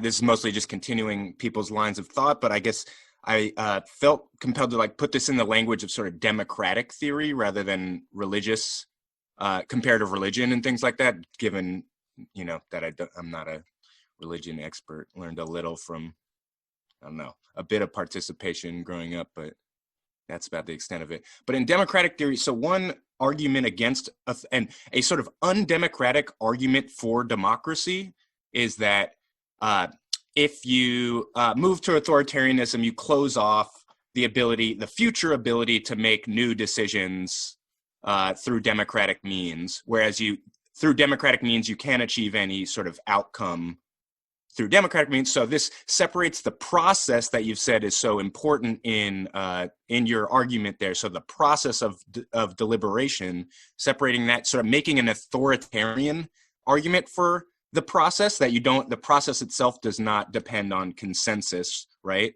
That the process itself is about consensus, that if you lose that process, then you may never get it back, right? So that's is the consensus or the deliberation process itself, is that up for the consensus debate? Do we put that into the marketplace of ideas and let that be shut down? I'm not sure. And one is this sort of argument not via consensus for democracy, for mechanisms of democracy to make decisions. And then thinking about this, the other connection I'd like to make is this interesting. So the question of where preferences come from is pretty important here, where, if one considers preferences fully real in a deep democratic sense versus some preferences are more important than others because they don't come from false consciousness or from cognitive sort of deficiencies and things like that, right? So more recently, there's been sort of anti-democracy arguments via, Aiken and Bartels, and those new arguments have been sort of democracy can get off the rails when you give the masses too much power in that way. And yet you're really connecting actually your expertise in understanding sort of cognitive, behavioral rationality for a consensus deliberation based morality of humanism, right? And I'm wondering, I actually think that's kind of unique, and that may be interesting to bring out more as a unique synthesis of that behavioral school of thought, but with one that's philosophically attached to democratic means of coming to morality decisions. Yeah, thanks for those comments, Jake. With respect to whether the process itself is up for grabs, your first question. I guess the way I would think about it is, if you had a process that really was open and deliberative, it's hard for me to see how that would lead to authoritarianism, because invariably that would be some small group seizing power and then shutting out the debate and doing whatever's necessary to squelch their opponents. But in order to reach that very outcome, those very same people would have had to have been part of the consensus to give up the deliberative process. So it's hard for me to see how someone would essentially consent to, okay, take away my civil liberties. But I think even if you can see, I buy that, like, empirically. That's an empirical question that I totally buy. But I think you may even just say, even if we give the interlocutor the argument that, okay, maybe people will choose anti-deliberation in a consensus-based fashion, like, even like, then maybe I actually think it's a worthwhile, undemocratic argument to say, no, this process, like, if you lose this process, it doesn't come back except by much more costly means. So, like, you can make that affirmative argument, maybe. Right. So you would want to just specify there's one thing here that's not up for grabs, which is the very deliberative process. Yeah, I think in addition to your, I think, correct empirical argument that a deliberate process would never get rid of itself, right? Through consensus means, I think that's true. Like, fingers crossed. Yeah. But in general, like, I think also making the affirmative case that, like, no, this is via a more Kantian logic, rather than empirical one, that, like, this in and of itself is a good that must be preserved. Right. Yeah, I don't have a whole lot of gestures in that direction in the chapter, as you picked up on. But I like the way you're thinking about this. That could be, it's a useful kind of probing, of what are the limitations of this, and where can we go with it. So I appreciate you bringing that up. What was your second question? Again, I've now forgotten it in the midst. We got into the second one is sort of about where preferences come from. So it's sort of implicit and woven into your writing and things, and part of your own sort of area of expertise. But just in general, recently there's been this association with the behavioral irrationality school is a less democratic school of social science more recently. And then you're actually making a very, like, a powerful, essentially democratic argument for constructing morality, yet you're very open about cognitive deficiencies and, motivated reasoning and such. Oops. Yeah, and so I'm hoping that the deliberative process helps to check some of those biases, so that the collective, in a sense, is more than the sum of the parts. So even if a bunch of individuals all have their own biases, if different people have different biases, hopefully those can, to some extent, check each other. And if you can reach a consensus among people, each of whom have different biases coming in, that just gives us all the more reason to trust the result. So I think you are picking up on something here that I'm more optimistic than, like, the Aiken and Bartel's sort of approach, or some of the behavioral rationality that looks on the all of the ways that people fall short, cognitive biases, heuristics, and so on. I'm more confident in that, I guess, because maybe it's just a difference of studying collectives versus studying individuals. So if I were to shift the focus and study individuals, I'd probably be as equally pessimistic as they are. But because I'm studying the collective, and the collective is a certain process, that's what makes me more optimistic about it. Thank you, Mark. Renik, you have a question. Yeah, I had a question about, like, the line between deliberation and consensus, and when do we, like, think consensus is reached? And you mentioned the Universal Declaration of Human Rights as one example of this deliberative process that everyone kind of had a say in and, like, voluntarily agreed to, and it represents where we have consensus in a lot of areas. But where is that, like, line drawn, and what do you look towards besides, like, legal institutions for that consensus? Yeah, this is a pressure point of the work, to be sure of. So I say I'm looking for a consensus, and then Renda comes back and says, well, how do we know we have a consensus? Like, what's the difference between a majority and a consensus? And I don't have a real great answer to that. It's there's invariably a certain slipperiness there. And as you say, the Universal Declaration of Human Rights, it is more of a legal consensus. And probably if you asked a bunch of people around the world if they would support the principles that are listed there, I think you get very high agreement upon that. But then when you look at what governments have done, very governments that have signed the Universal Declaration of Human Rights, that didn't necessarily restrain them from violating those in all kinds of ways.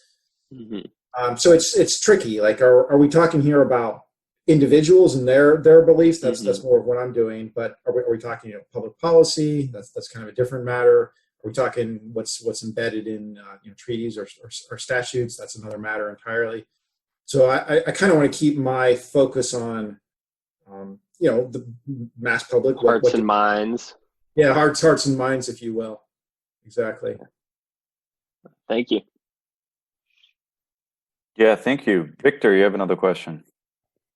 I would like to award the first Golden Calf Award to Jake for the most incisive question that I'd like to follow up on. I don't know, maybe we could mint one of these calves out of cheap copper or something, give it to Jake. I think he hit the nail on the head in terms of, okay, I asked you at first, is this circular logic, or are you presupposing or predisposing this towards liberalism as the conclusion of the process? Then I said, actually, it depends on how you load or key up the dials for the fountain of knowledge. I think the dimensions that make it in and the content are going to be very important in terms of influencing the debate.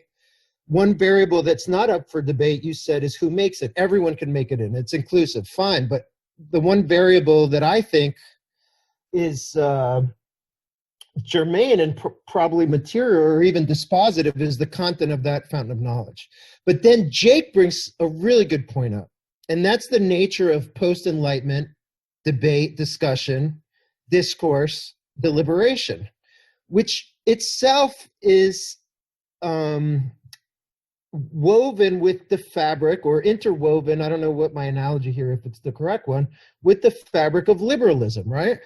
Which is individualism, which is having being able to make up your own mind, having a belief that your conscience should dictate your thoughts and your speech. But aren't there findings, and don't we just know from casual observation that what happens with any deliberative process is that people stifle their real thoughts, that the powerful in subtle ways take over the debate, or maybe the smartest people in the room, or maybe people are just passive and they don't have their own thoughts and they just go with whatever the majority says, right? They're waiting to see where they'll pivot, and they're waiting to see where the critical mass is, and then, not to be left by themselves or not to have to think for themselves. They just they put their thumb in the air, and wherever they see things going, they'll choose that side, right? Like a cascade effect almost.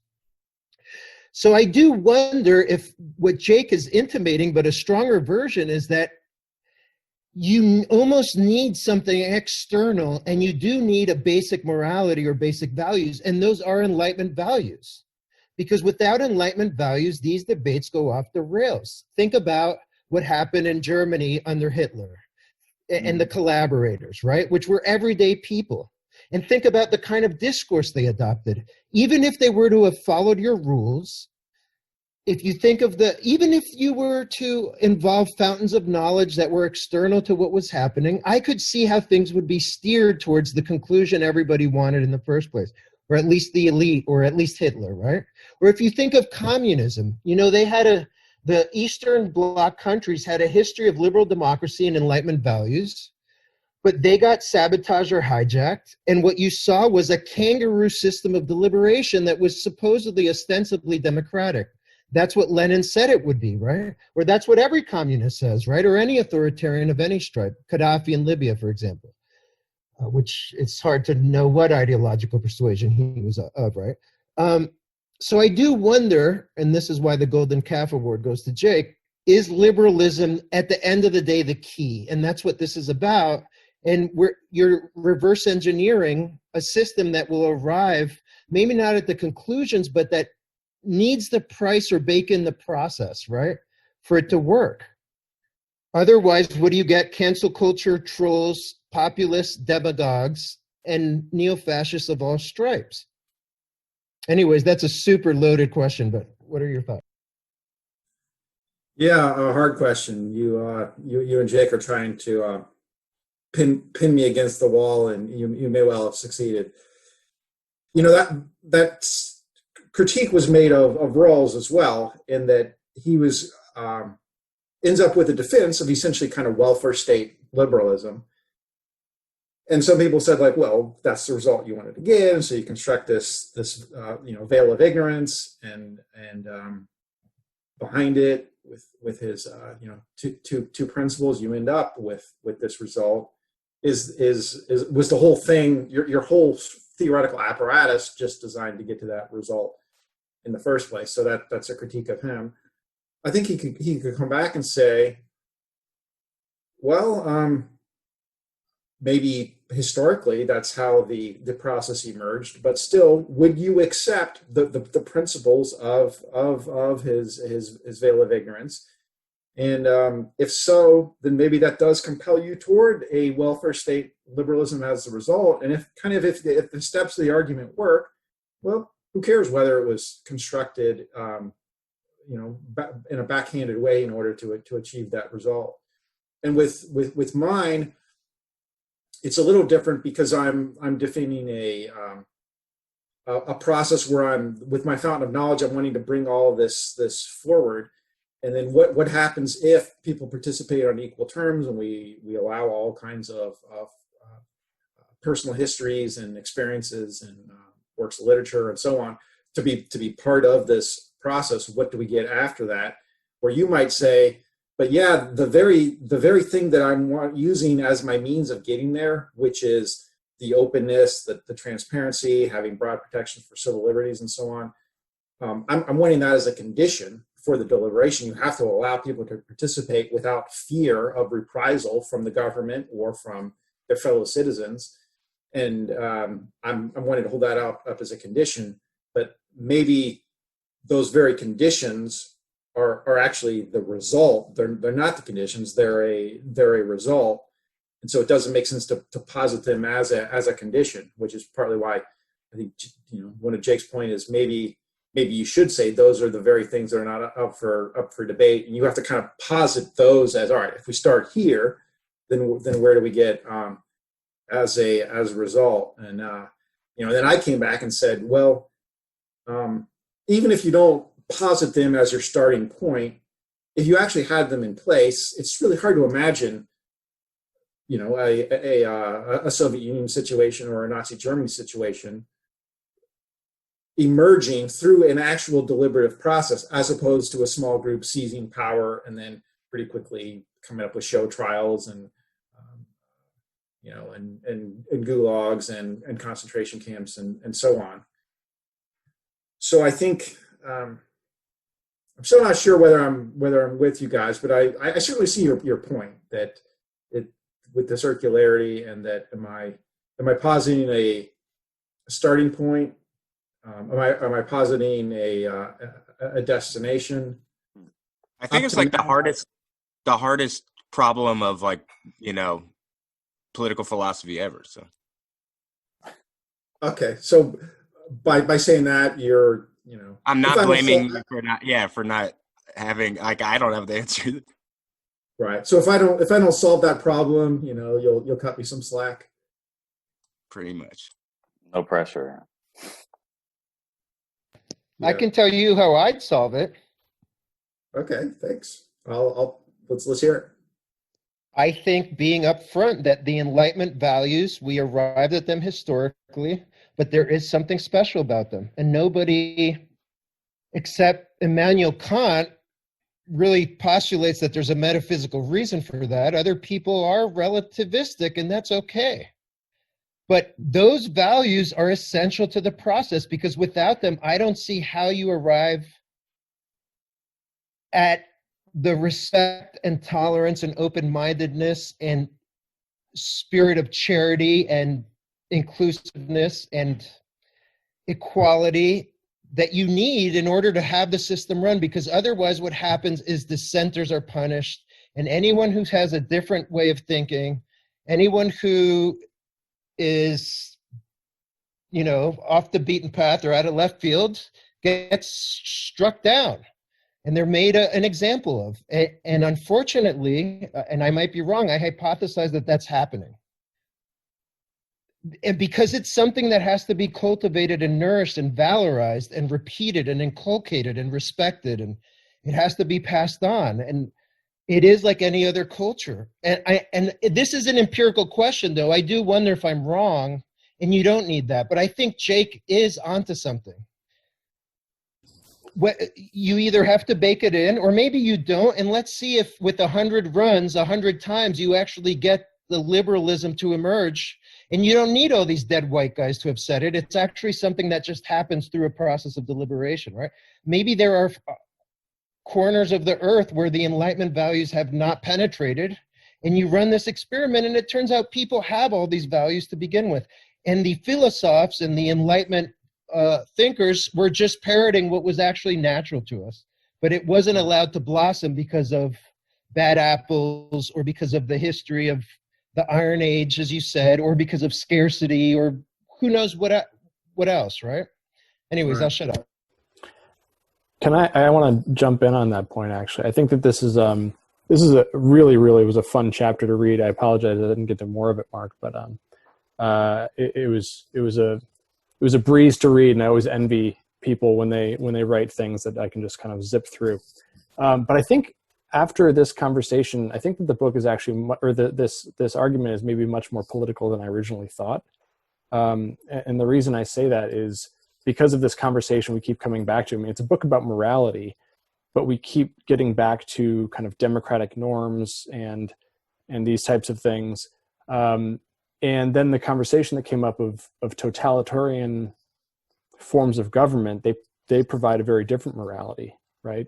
So you have sort of one set of traditional morality from religion, and then you have another from claims about history, whether it's sort of Marxist thought that produces its own kind of morality.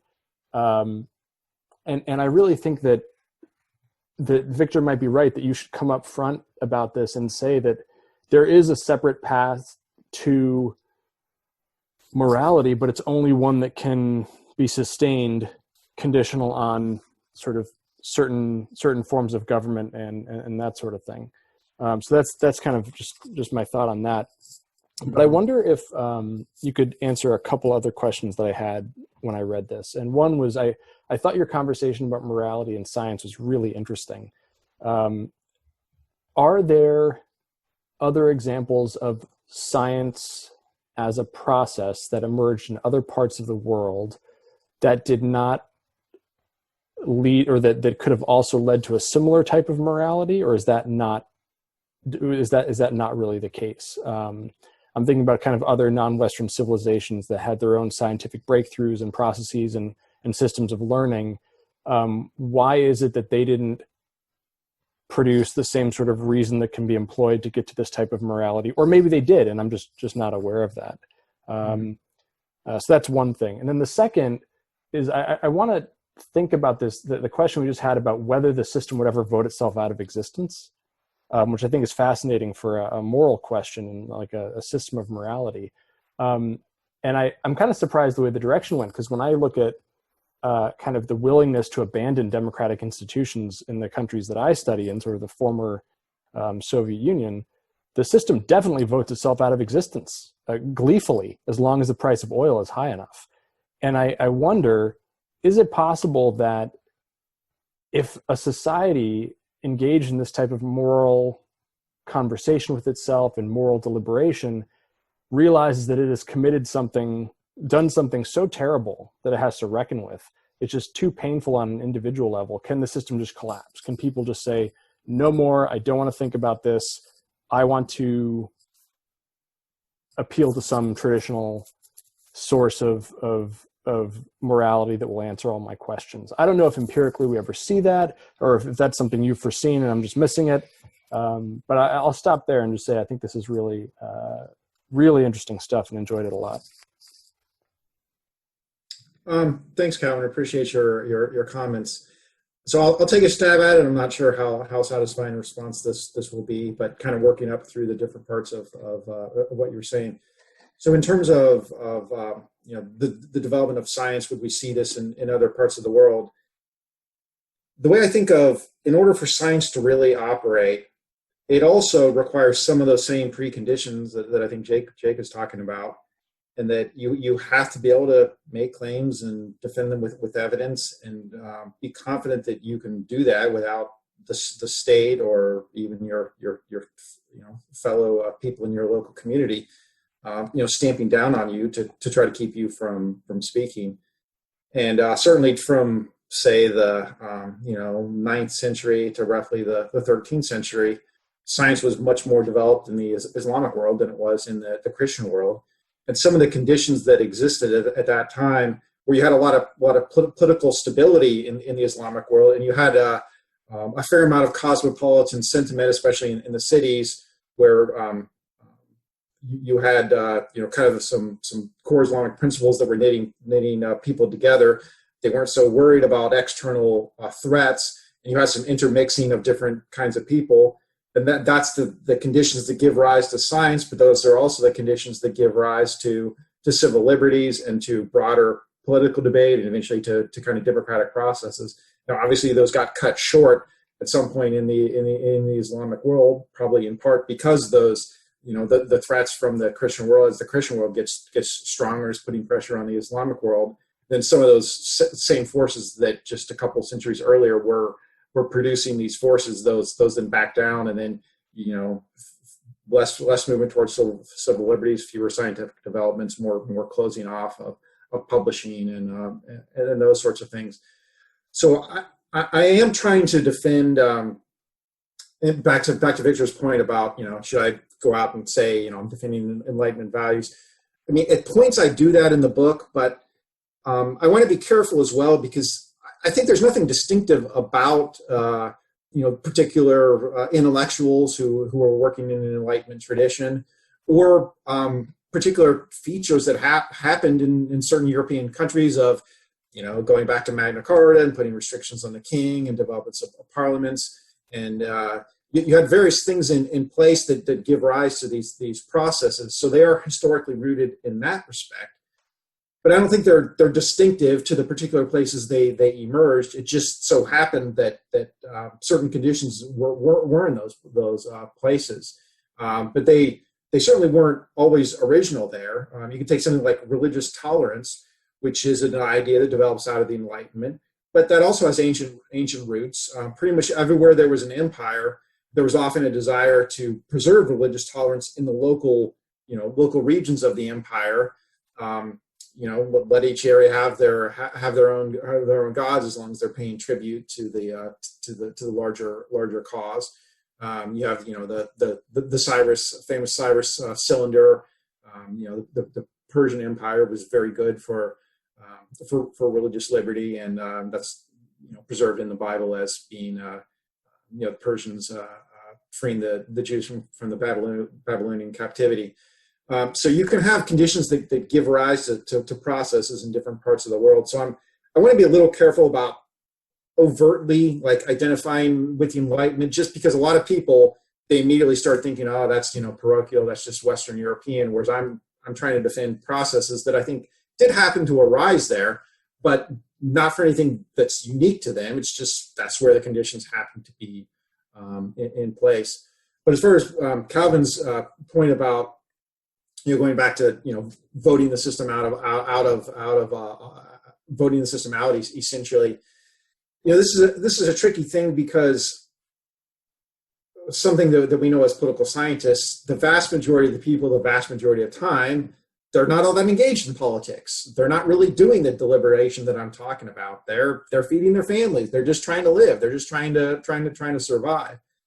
And as a result, you can have a situation where a small group that happens to be highly mobilized, they can seize power, and then in a way they might win some level of support from the broader population, simply because people aren't paying all that much attention. And maybe if things were really bad before, but as Calvin says, if Now they're in power and the oil price is up and people feel more secure materially. They might give a certain level of assent to that regime, which has squelched the very kinds of things I'm talking about with inclusive deliberation. So it's tricky because the process that I'm trying to set up, it really is an ideal process.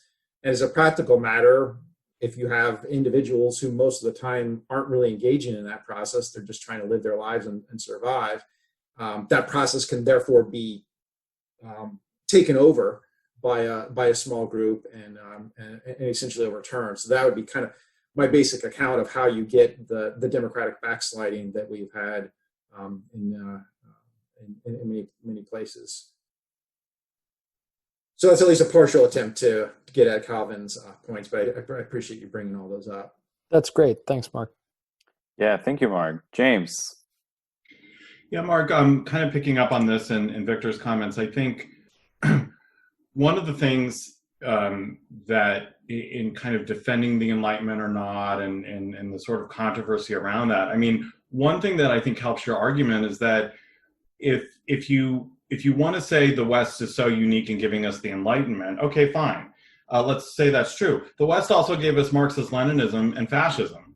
So, you know, like, it can produce good things and then it can produce things that are extremely anti-Enlightenment. And we're not even talking about the way that people talk about, you know, what is anti-Enlightenment today? Well, it's, you know, it's Islamist forms of governance or it's total alternatives. The West has given us plenty of things itself since the Enlightenment that have explicitly either warped those ideas, gone against liberalism, hijacked them, other things. And so I think, you know, that's another piece of the puzzle, which is to say, you know, even if you do want to call this a very Western thing in a particular time in a particular place and contextualize it, don't forget all of the bad things that then came after the Enlightenment and that were a very, very violent and consequential reaction to it in ways that I think a lot of us, we sort of say, okay, there was the Enlightenment and then a bunch of good things happened and we forget everything that happened in between.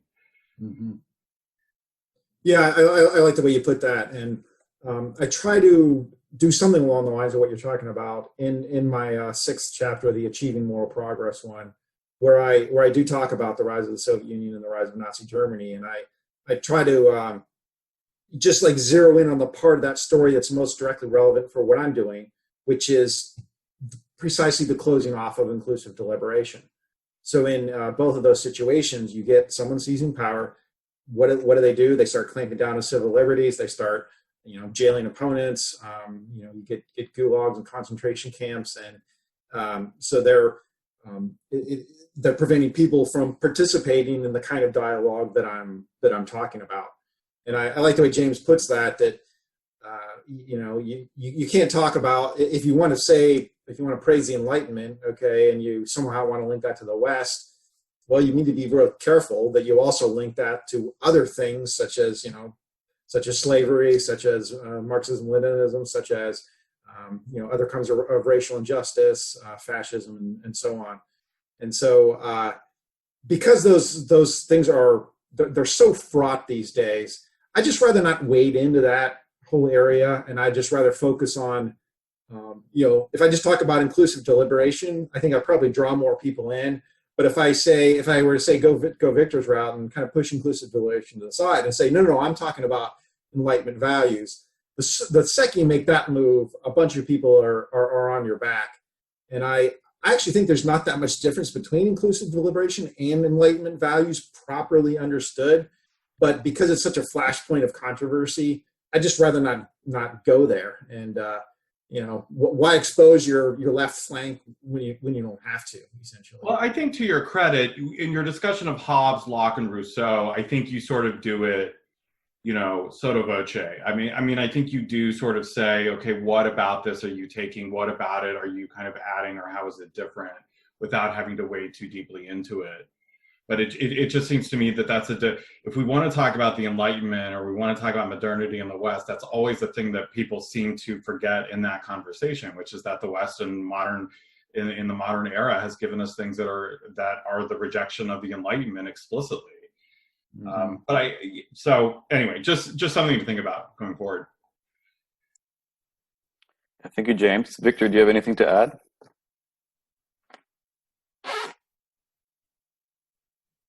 I loved your answer about how the Enlightenment, the West does not have a monopoly on the Enlightenment, or at least its values.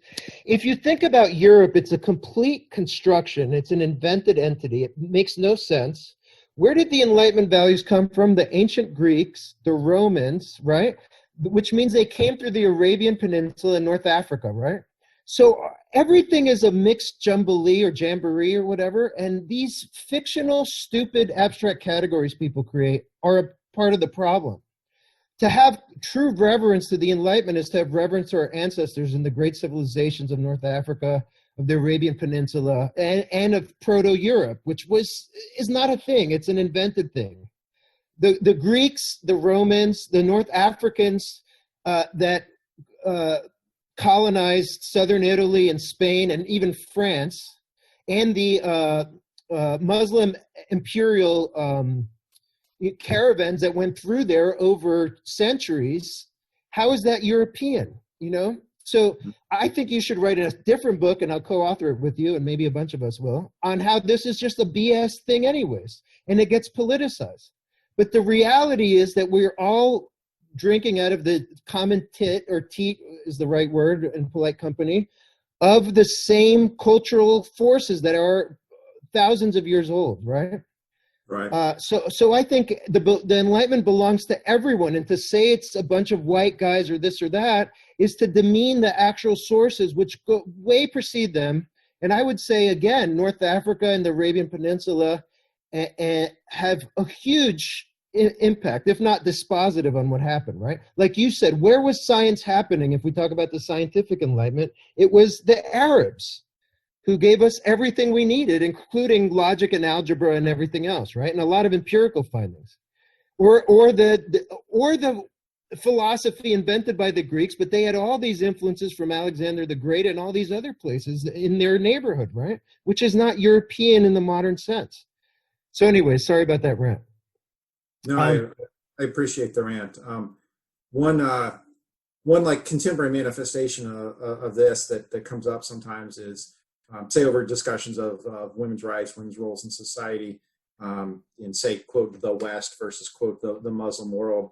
And then a lot of Westerners, they kind of dance around this, and they're really careful because they don't want to oppose their values. And then one of the things that ends up happening is, that I try to document in my 7th chapter, is some kind of modern Islamists will revise and reinterpret their history, their traditions, their scriptures that make it more kind of aligning with what we might think of as an Enlightenment approach to women's rights. But one of the things that people are afraid of is that if someone from the West wants to criticize some part of Islam with respect to women's rights, they'll the objection will be, well, why are you trying to impose your Western values on these other societies? My response would be, well, the notion that women's rights is Western values, I mean, have you looked at the last 2,000 years? Well, maybe we've moved in that direction, but to say that this is some deeply rooted essentialist part of the West, no, it's not. I mean, these values happen to emerge under particular conditions, but there's nothing distinctive about the West that allows those. That just happens to be the place that has those to emerge. And I think with Islam, the case that I try to make in a chapter that y'all didn't read is, when the core Islamic texts are founded, I mean, if you do that in a patriarchal society, you shouldn't be surprised that patriarchal values get embedded in your scriptures. And then if you hold that this is the word of God for all time, that kind of presents a problem. And then if you eventually want to revise that, you've got to do a lot of backfilling and reinterpretation and saying, no, I know it says this, but it doesn't mean that. It means this other thing that nobody thought it meant for 13 centuries.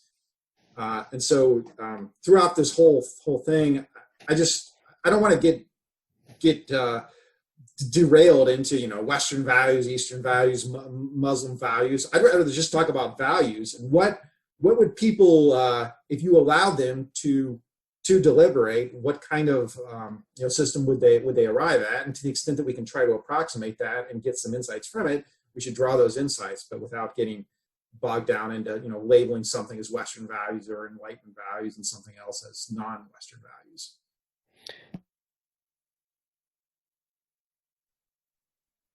All right. Do you mind if I change gears and ask an additional question?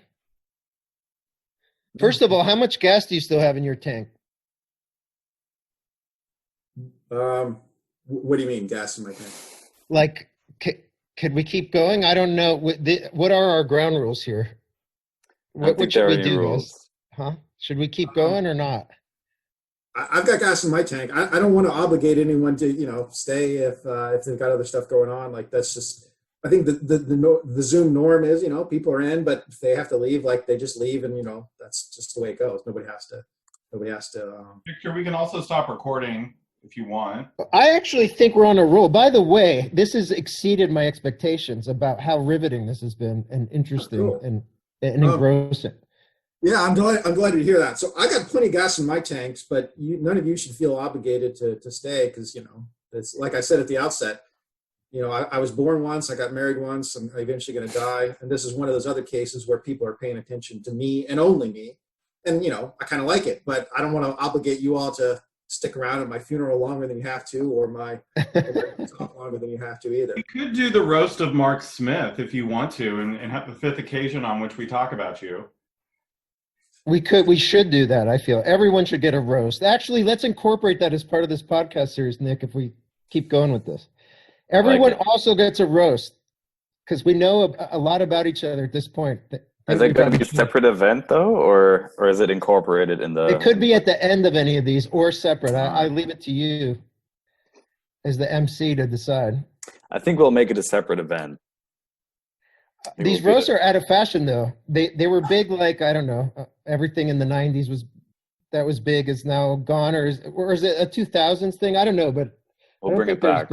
Yeah, humor isn't as salient as it was, like, let's say 10 to 15 years ago, which should be another topic we could discuss, the death of humor and satire. But anyway, changing gears, if you don't mind, Mark, I found something fascinating that I've thought about before, and I'm going to think about a lot more after reading this. So let me, if you don't mind, just verbatim read your definition from a dictionary. I forget which one, of objectivity, right? Mm-hmm. It's the first definition that is the heart of this chapter and a big part of your book. It's the second one, which is secondary, but I think crucial.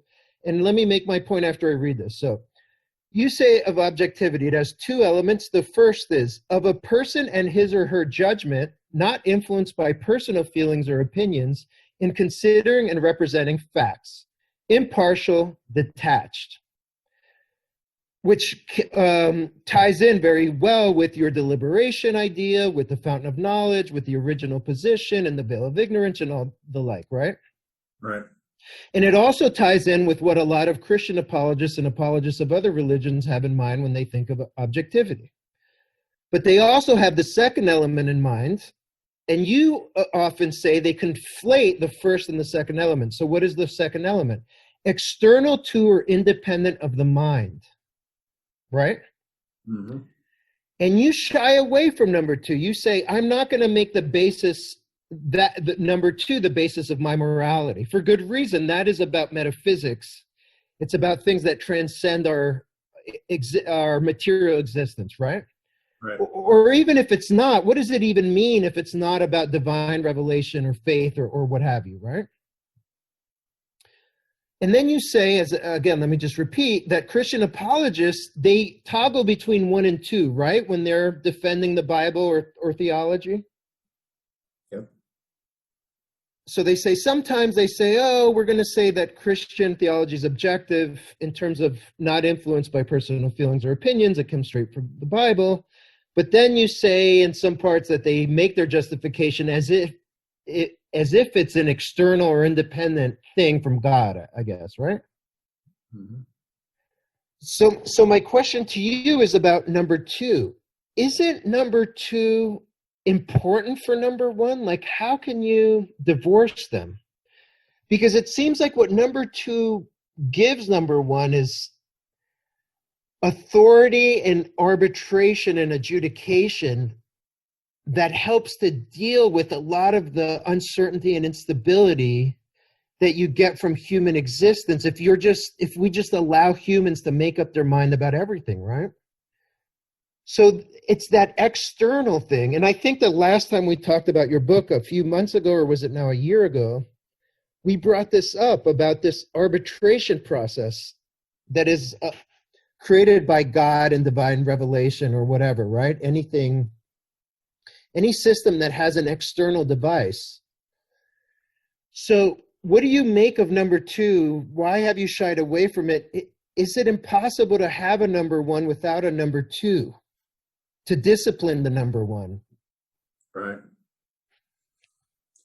Well, I think you're helping to channel the Christian apologists, because they will say you do need the second definition to clarify the first one, and then they'll say, like, okay, well, we need something that's external to the human mind.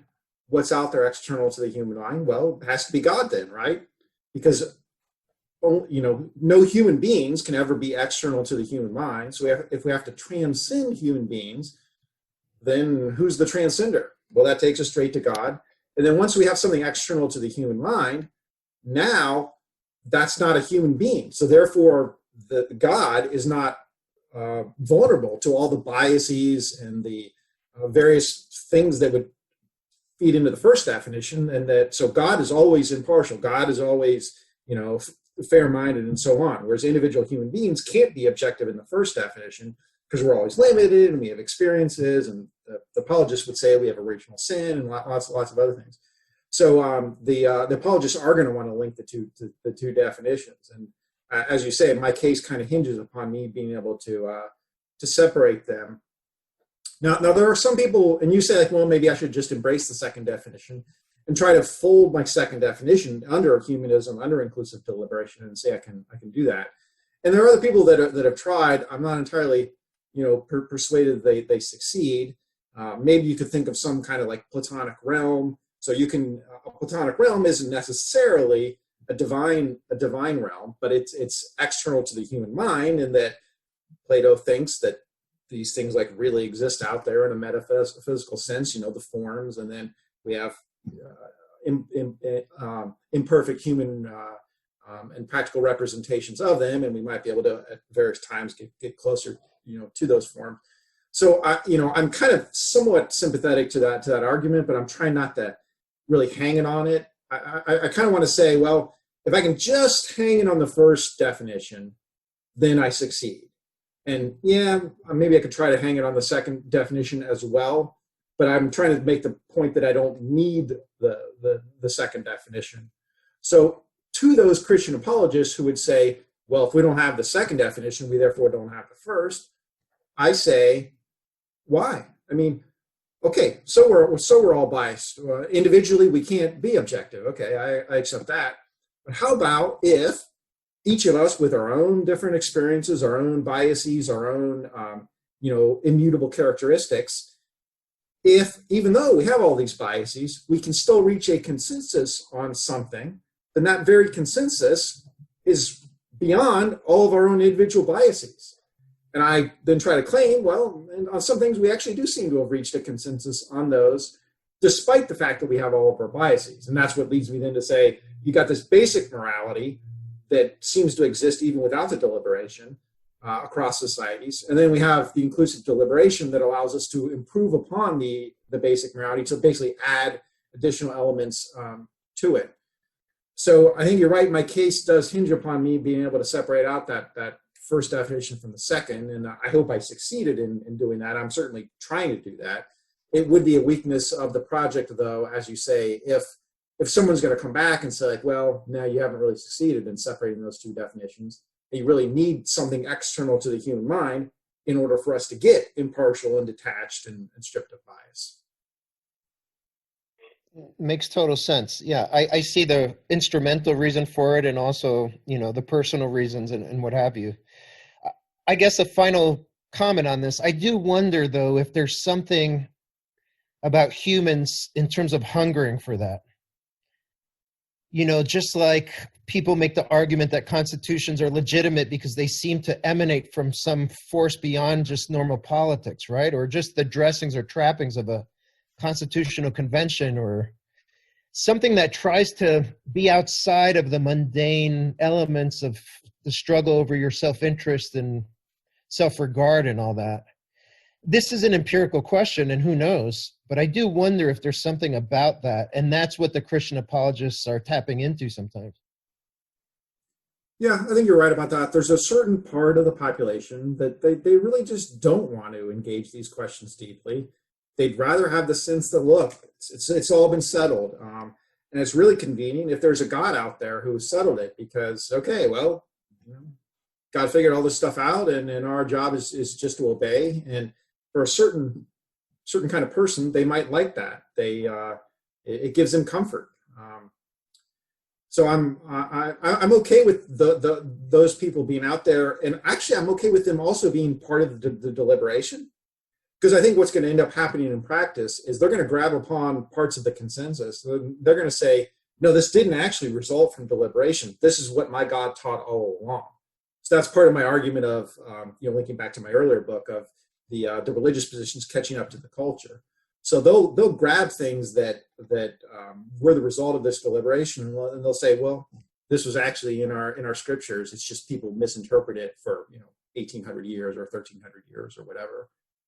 And so even though, in a sense, they want it to be simple, that doesn't necessarily stand in the way of a new consensus arising, because they'll just grab onto the new consensus and say, that's what my God was teaching. Mark, is it fair to say that reason is doing some of the work for you of that second definition, and that the process of reasoning? I mean, obviously, human minds engage in it, but it seems to me to be somewhat more separate from the human mind than, say, the individual biases. Is that fair, or am I misreading how you're using reason there? Because it seems like that is what, rather than appeal to God or tradition or scripture, that is sort of what the appeal has to be to once all the people get together to then deliberate and say, all right, we have basic morality. What's the next moral invention that we're going to create for ourselves? Mm-hmm. Let me make sure I understand you right, Calvin, because you said that for the second definition, the thing that's external to the human mind is reason doing the work for me, and that. Did you really mean the first definition, that in order to get stripped of bias to be detached and impartial? Or did you mean the second definition? No. So I think I mean the second, because I understand. For me, it seems like what you said, and maybe I misinterpreted this in the chapter, but it seems like it's not actually the process of reason that gets you to the definition that you sort of want to use of objectivity. It's the very fact that you have people who are different and biased, and if they can agree, then by virtue of that agreement and their difference, that must be objectivity. It seems like that was like the way you had sort of built it. Mm-hmm. Which I buy, but I thought the reason as sort of an idea is maybe separate from that, because two people who are biased in exactly the same way, if they engage in this process of reasoning, can they also kind of arrive at morality? Maybe I'm getting more confused here than I needed to, but I thought that there's sort of a way that reason is what is being appealed to once all the people get together. But maybe I'm wrong about that. I'm thinking more of reason as the process by which people make claims, they evaluate claims that could include their own experiences and their background and literature, art, and so on. And I'm thinking of that as more of part of the first definition, that if everybody brings to the table, whoever they are, their history, their experiences, their beliefs, and then a consensus emerges out of that, then we've arrived at objectivity. Whereas the second definition, for something to be external to the human mind, it's hard for me to think that reason could ever be external to the human mind, because reason is, I'm thinking about it anyway, as a process of reaching a conclusion, which by definition human minds are involved. So for the second definition, I don't really think you can get there through reason, because it has to be. It just seems like it's if it's external to the human mind, it's not something you can arrive at through reason. At least that's the way I'm thinking about it. Maybe a really, really banal example would help you see sort of the confusion I'm having here. Because I think if you have lots of people that all get together and they have their subjective biases, but they all agree that pizza is great and they come to a consensus, that's not arrived at by any process of reason. So it seems to me that you can have this first idea, right? Like, why can taste not, again, this is getting to what some of the apologists seem to be trying to boxing you in with a little bit by saying that this is really just majority taste or majority preference of some sort. And that your response to that is that it's not simply what lots of people with different biases think. It's lots of people with different biases who are engaging in this process that we've invented called reason, right? Mathematics is a product of the human mind, but I can't, by virtue of feeling differently about it, change mathematics. So maybe this is not something that's helpful to you, but that's just something I was thinking about kind of as I was reading and then listening to some of the conversation. I think I see where we're going now. Both your examples are forcing me to think here a little bit. Like with mathematics, I would say that there are mathematical truths that are external to the human mind. Now, we might use reason in order to discover those truths, but the truths themselves are external to the human mind. If there were no human beings ever existing, it would still be the case that 2 + 2 = 4. You didn't need human beings to exist in order for that truth to exist. So in that respect, mathematical truths are external to the human mind, even though the human mind can tap into those, and then we can refine that and derive more elaborate mathematical theorems and so on. And then with, say, tastes, would tastes, say, a bunch of different people happen to like pizza, but that's all just arbitrary features of their particular wiring, the product of their biology and their environmental experiences, and they all happen to arrive at pizza because they like it, but maybe they arrive at it for different reasons, or they didn't even have to talk about it. So it's not like it emerged through deliberation. They just all had those preferences. Would that have any parallel? I mean, I think for certain things, like, say, incest avoidance, I think that is the process that probably goes on with incest avoidance. That's, I don't think any of us ever, when we were, if you have, brothers or sisters, like when you were, 8 years old or something, your parents said, like, now whatever you do, you can't sleep with your sister. You don't have to be taught those things because you have no desire in the first place. So I think that what I'm calling the basic morality would kind of work the way you're talking about in terms of tastes. But a lot of the other things that have emerged in recent centuries, for example, in the realm of equal rights, those are things that had to be argued for. They really had to be fought for. And it's not just a matter of tastes, that people had some legitimate reflection and deliberation.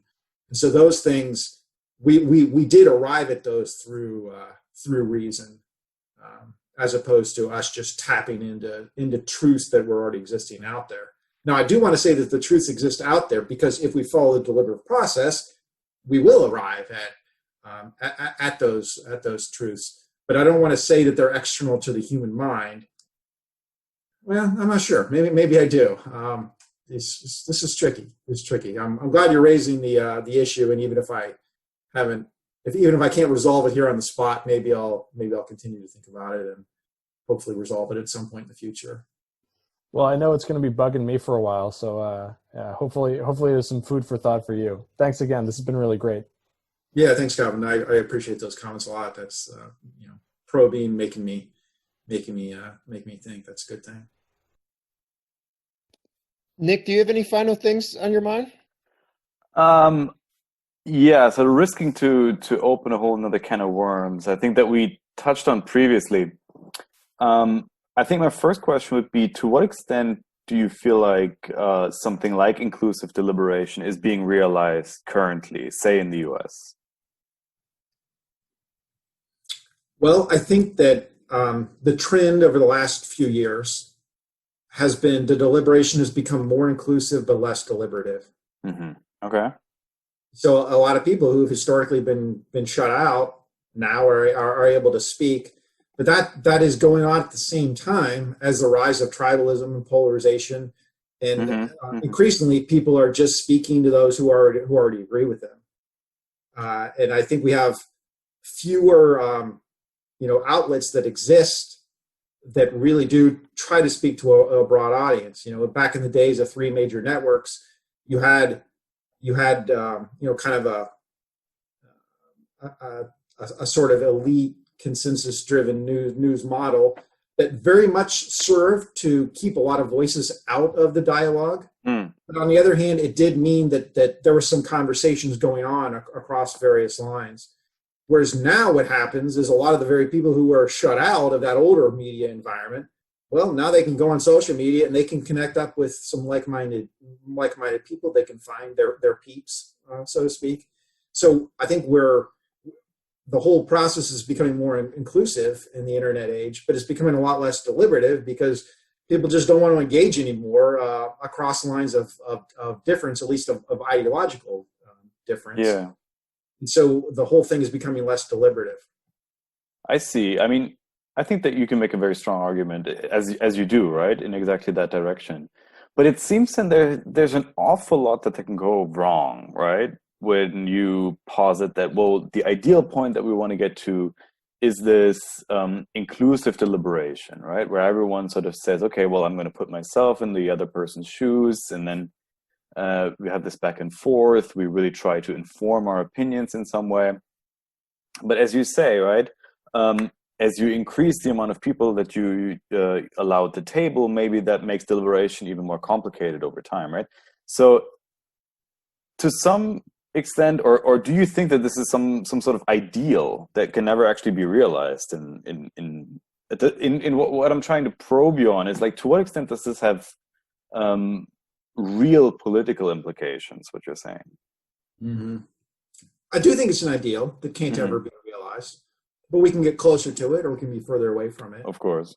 And we can be close enough to it that we can be confident in some of the conclusions that have arrived at, where it seems like we have a consensus on those. I like that. So you do think that in some important respects, right, which you outline in the chapter 3, that there has been what you call moral progress in a lot of societies. At the same time, you also note that if anything, a lot of conversations have become more inclusive.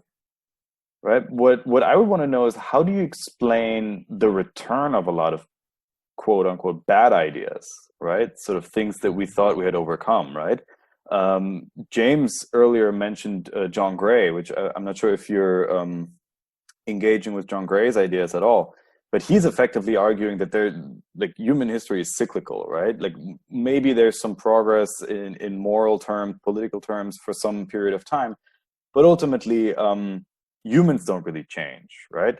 He doesn't deny that there's scientific progress or that there's progress in knowledge, right? But he's asserting that humans don't change, right? So sure, you'll have anti-Semitism being largely discredited after 1945 in Europe, but now it seems to be making a pretty remarkable comeback, right? In like the highest circles of a lot of European political parties, right? Which is crazy. Like, how do you make sense of that? Mm-hmm. So I know John Gray's work, The 7 Varieties of Atheism. Yes, exactly. Is this the one you're talking about, or is this a different work? Yeah. Okay. I think the subtitle of that book, sorry, just is the Myth of Progress or something like that. Yeah, that sounds about right. So I disagree with him. I think he's wrong. That's exciting. I think we have moral progress. And moral progress for me is, are we coming closer to the conditions of inclusive deliberation? Right. And I think just even the rise of literacy, that makes a big difference, because more people can participate. There's more kinds of sources that are available for deliberation. More integration of people across cultural lines, more, immigration, globalization. I think the world is knit together a lot more tightly than it used to be. All those are conditions that give rise to moral progress. Now, I would agree with him that just because we've made moral progress, that doesn't mean we've solved all of our problems, and sometimes new problems arise. And I certainly agree with you that we've got a right-wing a lot of right-wing nationalism, populism arising in Europe, not to mention other parts of the world. And I think we, as political scientists, have a pretty good understanding of why that happens. When you get a lot of cultural change, pretty quickly. I mean, I think it's no coincidence that it's the Syrian refugee crisis that really helped to precipitate this. Like when you take countries that traditionally have been pretty ethnically homogenous, and then very quickly they're not so ethnically homogenous. Yeah, that doesn't work so well. I mean, those are not traditionally immigrant accepting societies. I mean, even the U.S., that isn't an immigrant accepting societies. There's always periods, you get the Know Nothings in the 1850s, and you get a, immigrant backlash in the 1920s. You get the immigration restrictions loosened up in 1965, but it takes a while before you have big growth in the Asian American population, Latino population, and then you get a backlash against that in the 2010s. So we have a pretty good understanding of the conditions that bring rise to this, and I certainly don't think we're on like some sort of grand path toward universal tolerance and anything. I would agree with Gray to the extent that human beings are human beings. We have biases. We're groupish. We're often narrow-minded. We have all kinds of biases and so on. But I would also say that I mean, yeah, right. There's a lot of anti-Semitism in Europe going on right now, but you got a Holocaust on the one hand, and then some internet crackpots who are spewing some nonsense now. Like those are just really not at all comparable. Yeah, So- I completely agree. Right, that sort of setbacks don't necessarily refute the general trend, if that's what you're trying to articulate. Yeah. Right. But I do wonder, I think maybe trying to bridge the gap to more classically political economy topics, is there much of progress in terms of the realm of ideas, right? So the amazing sort of return of protectionist ideas in the realm of economic policy, right? Which had been pretty thoroughly discredited for a long time, right? And I think that you can't really make that great of theoretical case for it, right? It just seems, honestly, it seems kind of like maybe something psychological almost, right? That drives people to adopt positions like that. So I wonder if that might also be an instance of maybe it's an outlying case, right? Like maybe it's just an aberration that doesn't fit the general trend. But I was just wondering what you think about things of along those lines. Yeah, with protectionism, I think this was really an elite-driven idea. It was never all that. I mean, free trade, that is. Free trade was never all that popular with the masses, but there was a strong economic case for it. The elites became convinced by that, and there were also, certain interests that were pushing it, so that the constellation of ideas and interests led to these being put in place. And I think a realistic assessment was it was good for large parts of the population, not so good for the working class, particularly in the working class in advanced industrial nations. Like, this is not a unique point to me. Other people have made the same point, that globalization was broadly good for a lot of people, but especially good for, say, very poor people in India and China and so on, and for parts of the industrialized countries, but not very good for the working class in those countries. And so eventually the working class, they kind of figure that out, and they're like, okay, I can get cheap stuff at Walmart, but my brother can't get a job, and now he's addicted to opiates. They kind of figured out they are getting the short end of that stick, and I think they're correct. And it's just and now we've had some politicians, both in the U.S., have been able to tap into those sentiments. Probably some earlier politicians could have done that. It's just you had that kind of elite agreement on free trade. So is that then a hijacking of the deliberate, the inclusive deliberation process in some way? It's tricky because, is that an economic question? Is that a moral question? Is it fair to say that like either free trade or protectionism is, quote, right or wrong? I mean, not really in the sense that I'm addressing. Most people probably wouldn't say that's a right or wrong question. It's more of an instrumental kind of question. Well, I see what you mean. Yeah. I don't know, Victor. Do you have any thoughts on this matter? Well, let me ask Rennick, do you have any final thoughts or questions for Mark? No, I have to head out, but thank you guys for this. This was awesome, and yeah, it exceeded my expectations too for a Zoom forum. But yeah, this was great. Thank you. That Rennick. means a lot coming from you. You have high standards. All right, have a good weekend, guys. Yeah, Enjoy. thanks. And even for Nick and Victor too. I don't want to, somebody's got to be the last to leave. Yeah, this will be me just saying goodbye and thanking you. Okay, good. I appreciate your generosity of time and spirit in terms of indulging us. That was really nice. We went 3 hours, so. Yeah, I'm very impressed. That's a long time. I appreciate your stamina in sticking with this topic for this long. So. And if we do post this for other listeners, I am curious to see who makes it to the end. If folks are still listening, send us an email to let us know that you made it. Well, it wasn't quite 3 hours, right, Nick? It's almost, right? Almost, yeah. Yeah. So pretty impressive. We should slip in here like a lottery ticket number or something. So if someone Good idea. they get a reward. A free copy of your book. There you go. Maybe at some point we could debrief and see what we've learned from this experience over a socially distanced beer in a park or something. I don't know. I like it. I hope you guys are well. Thanks a lot, Mark. This was really fun. Really awesome. Thanks. I enjoyed the conversation very much. Yeah, thank you, Mark. Thank you, Victor. Thank you, everyone Thanks, else. Nick. Hey, Nick, can you stop recording and we could talk? Of course.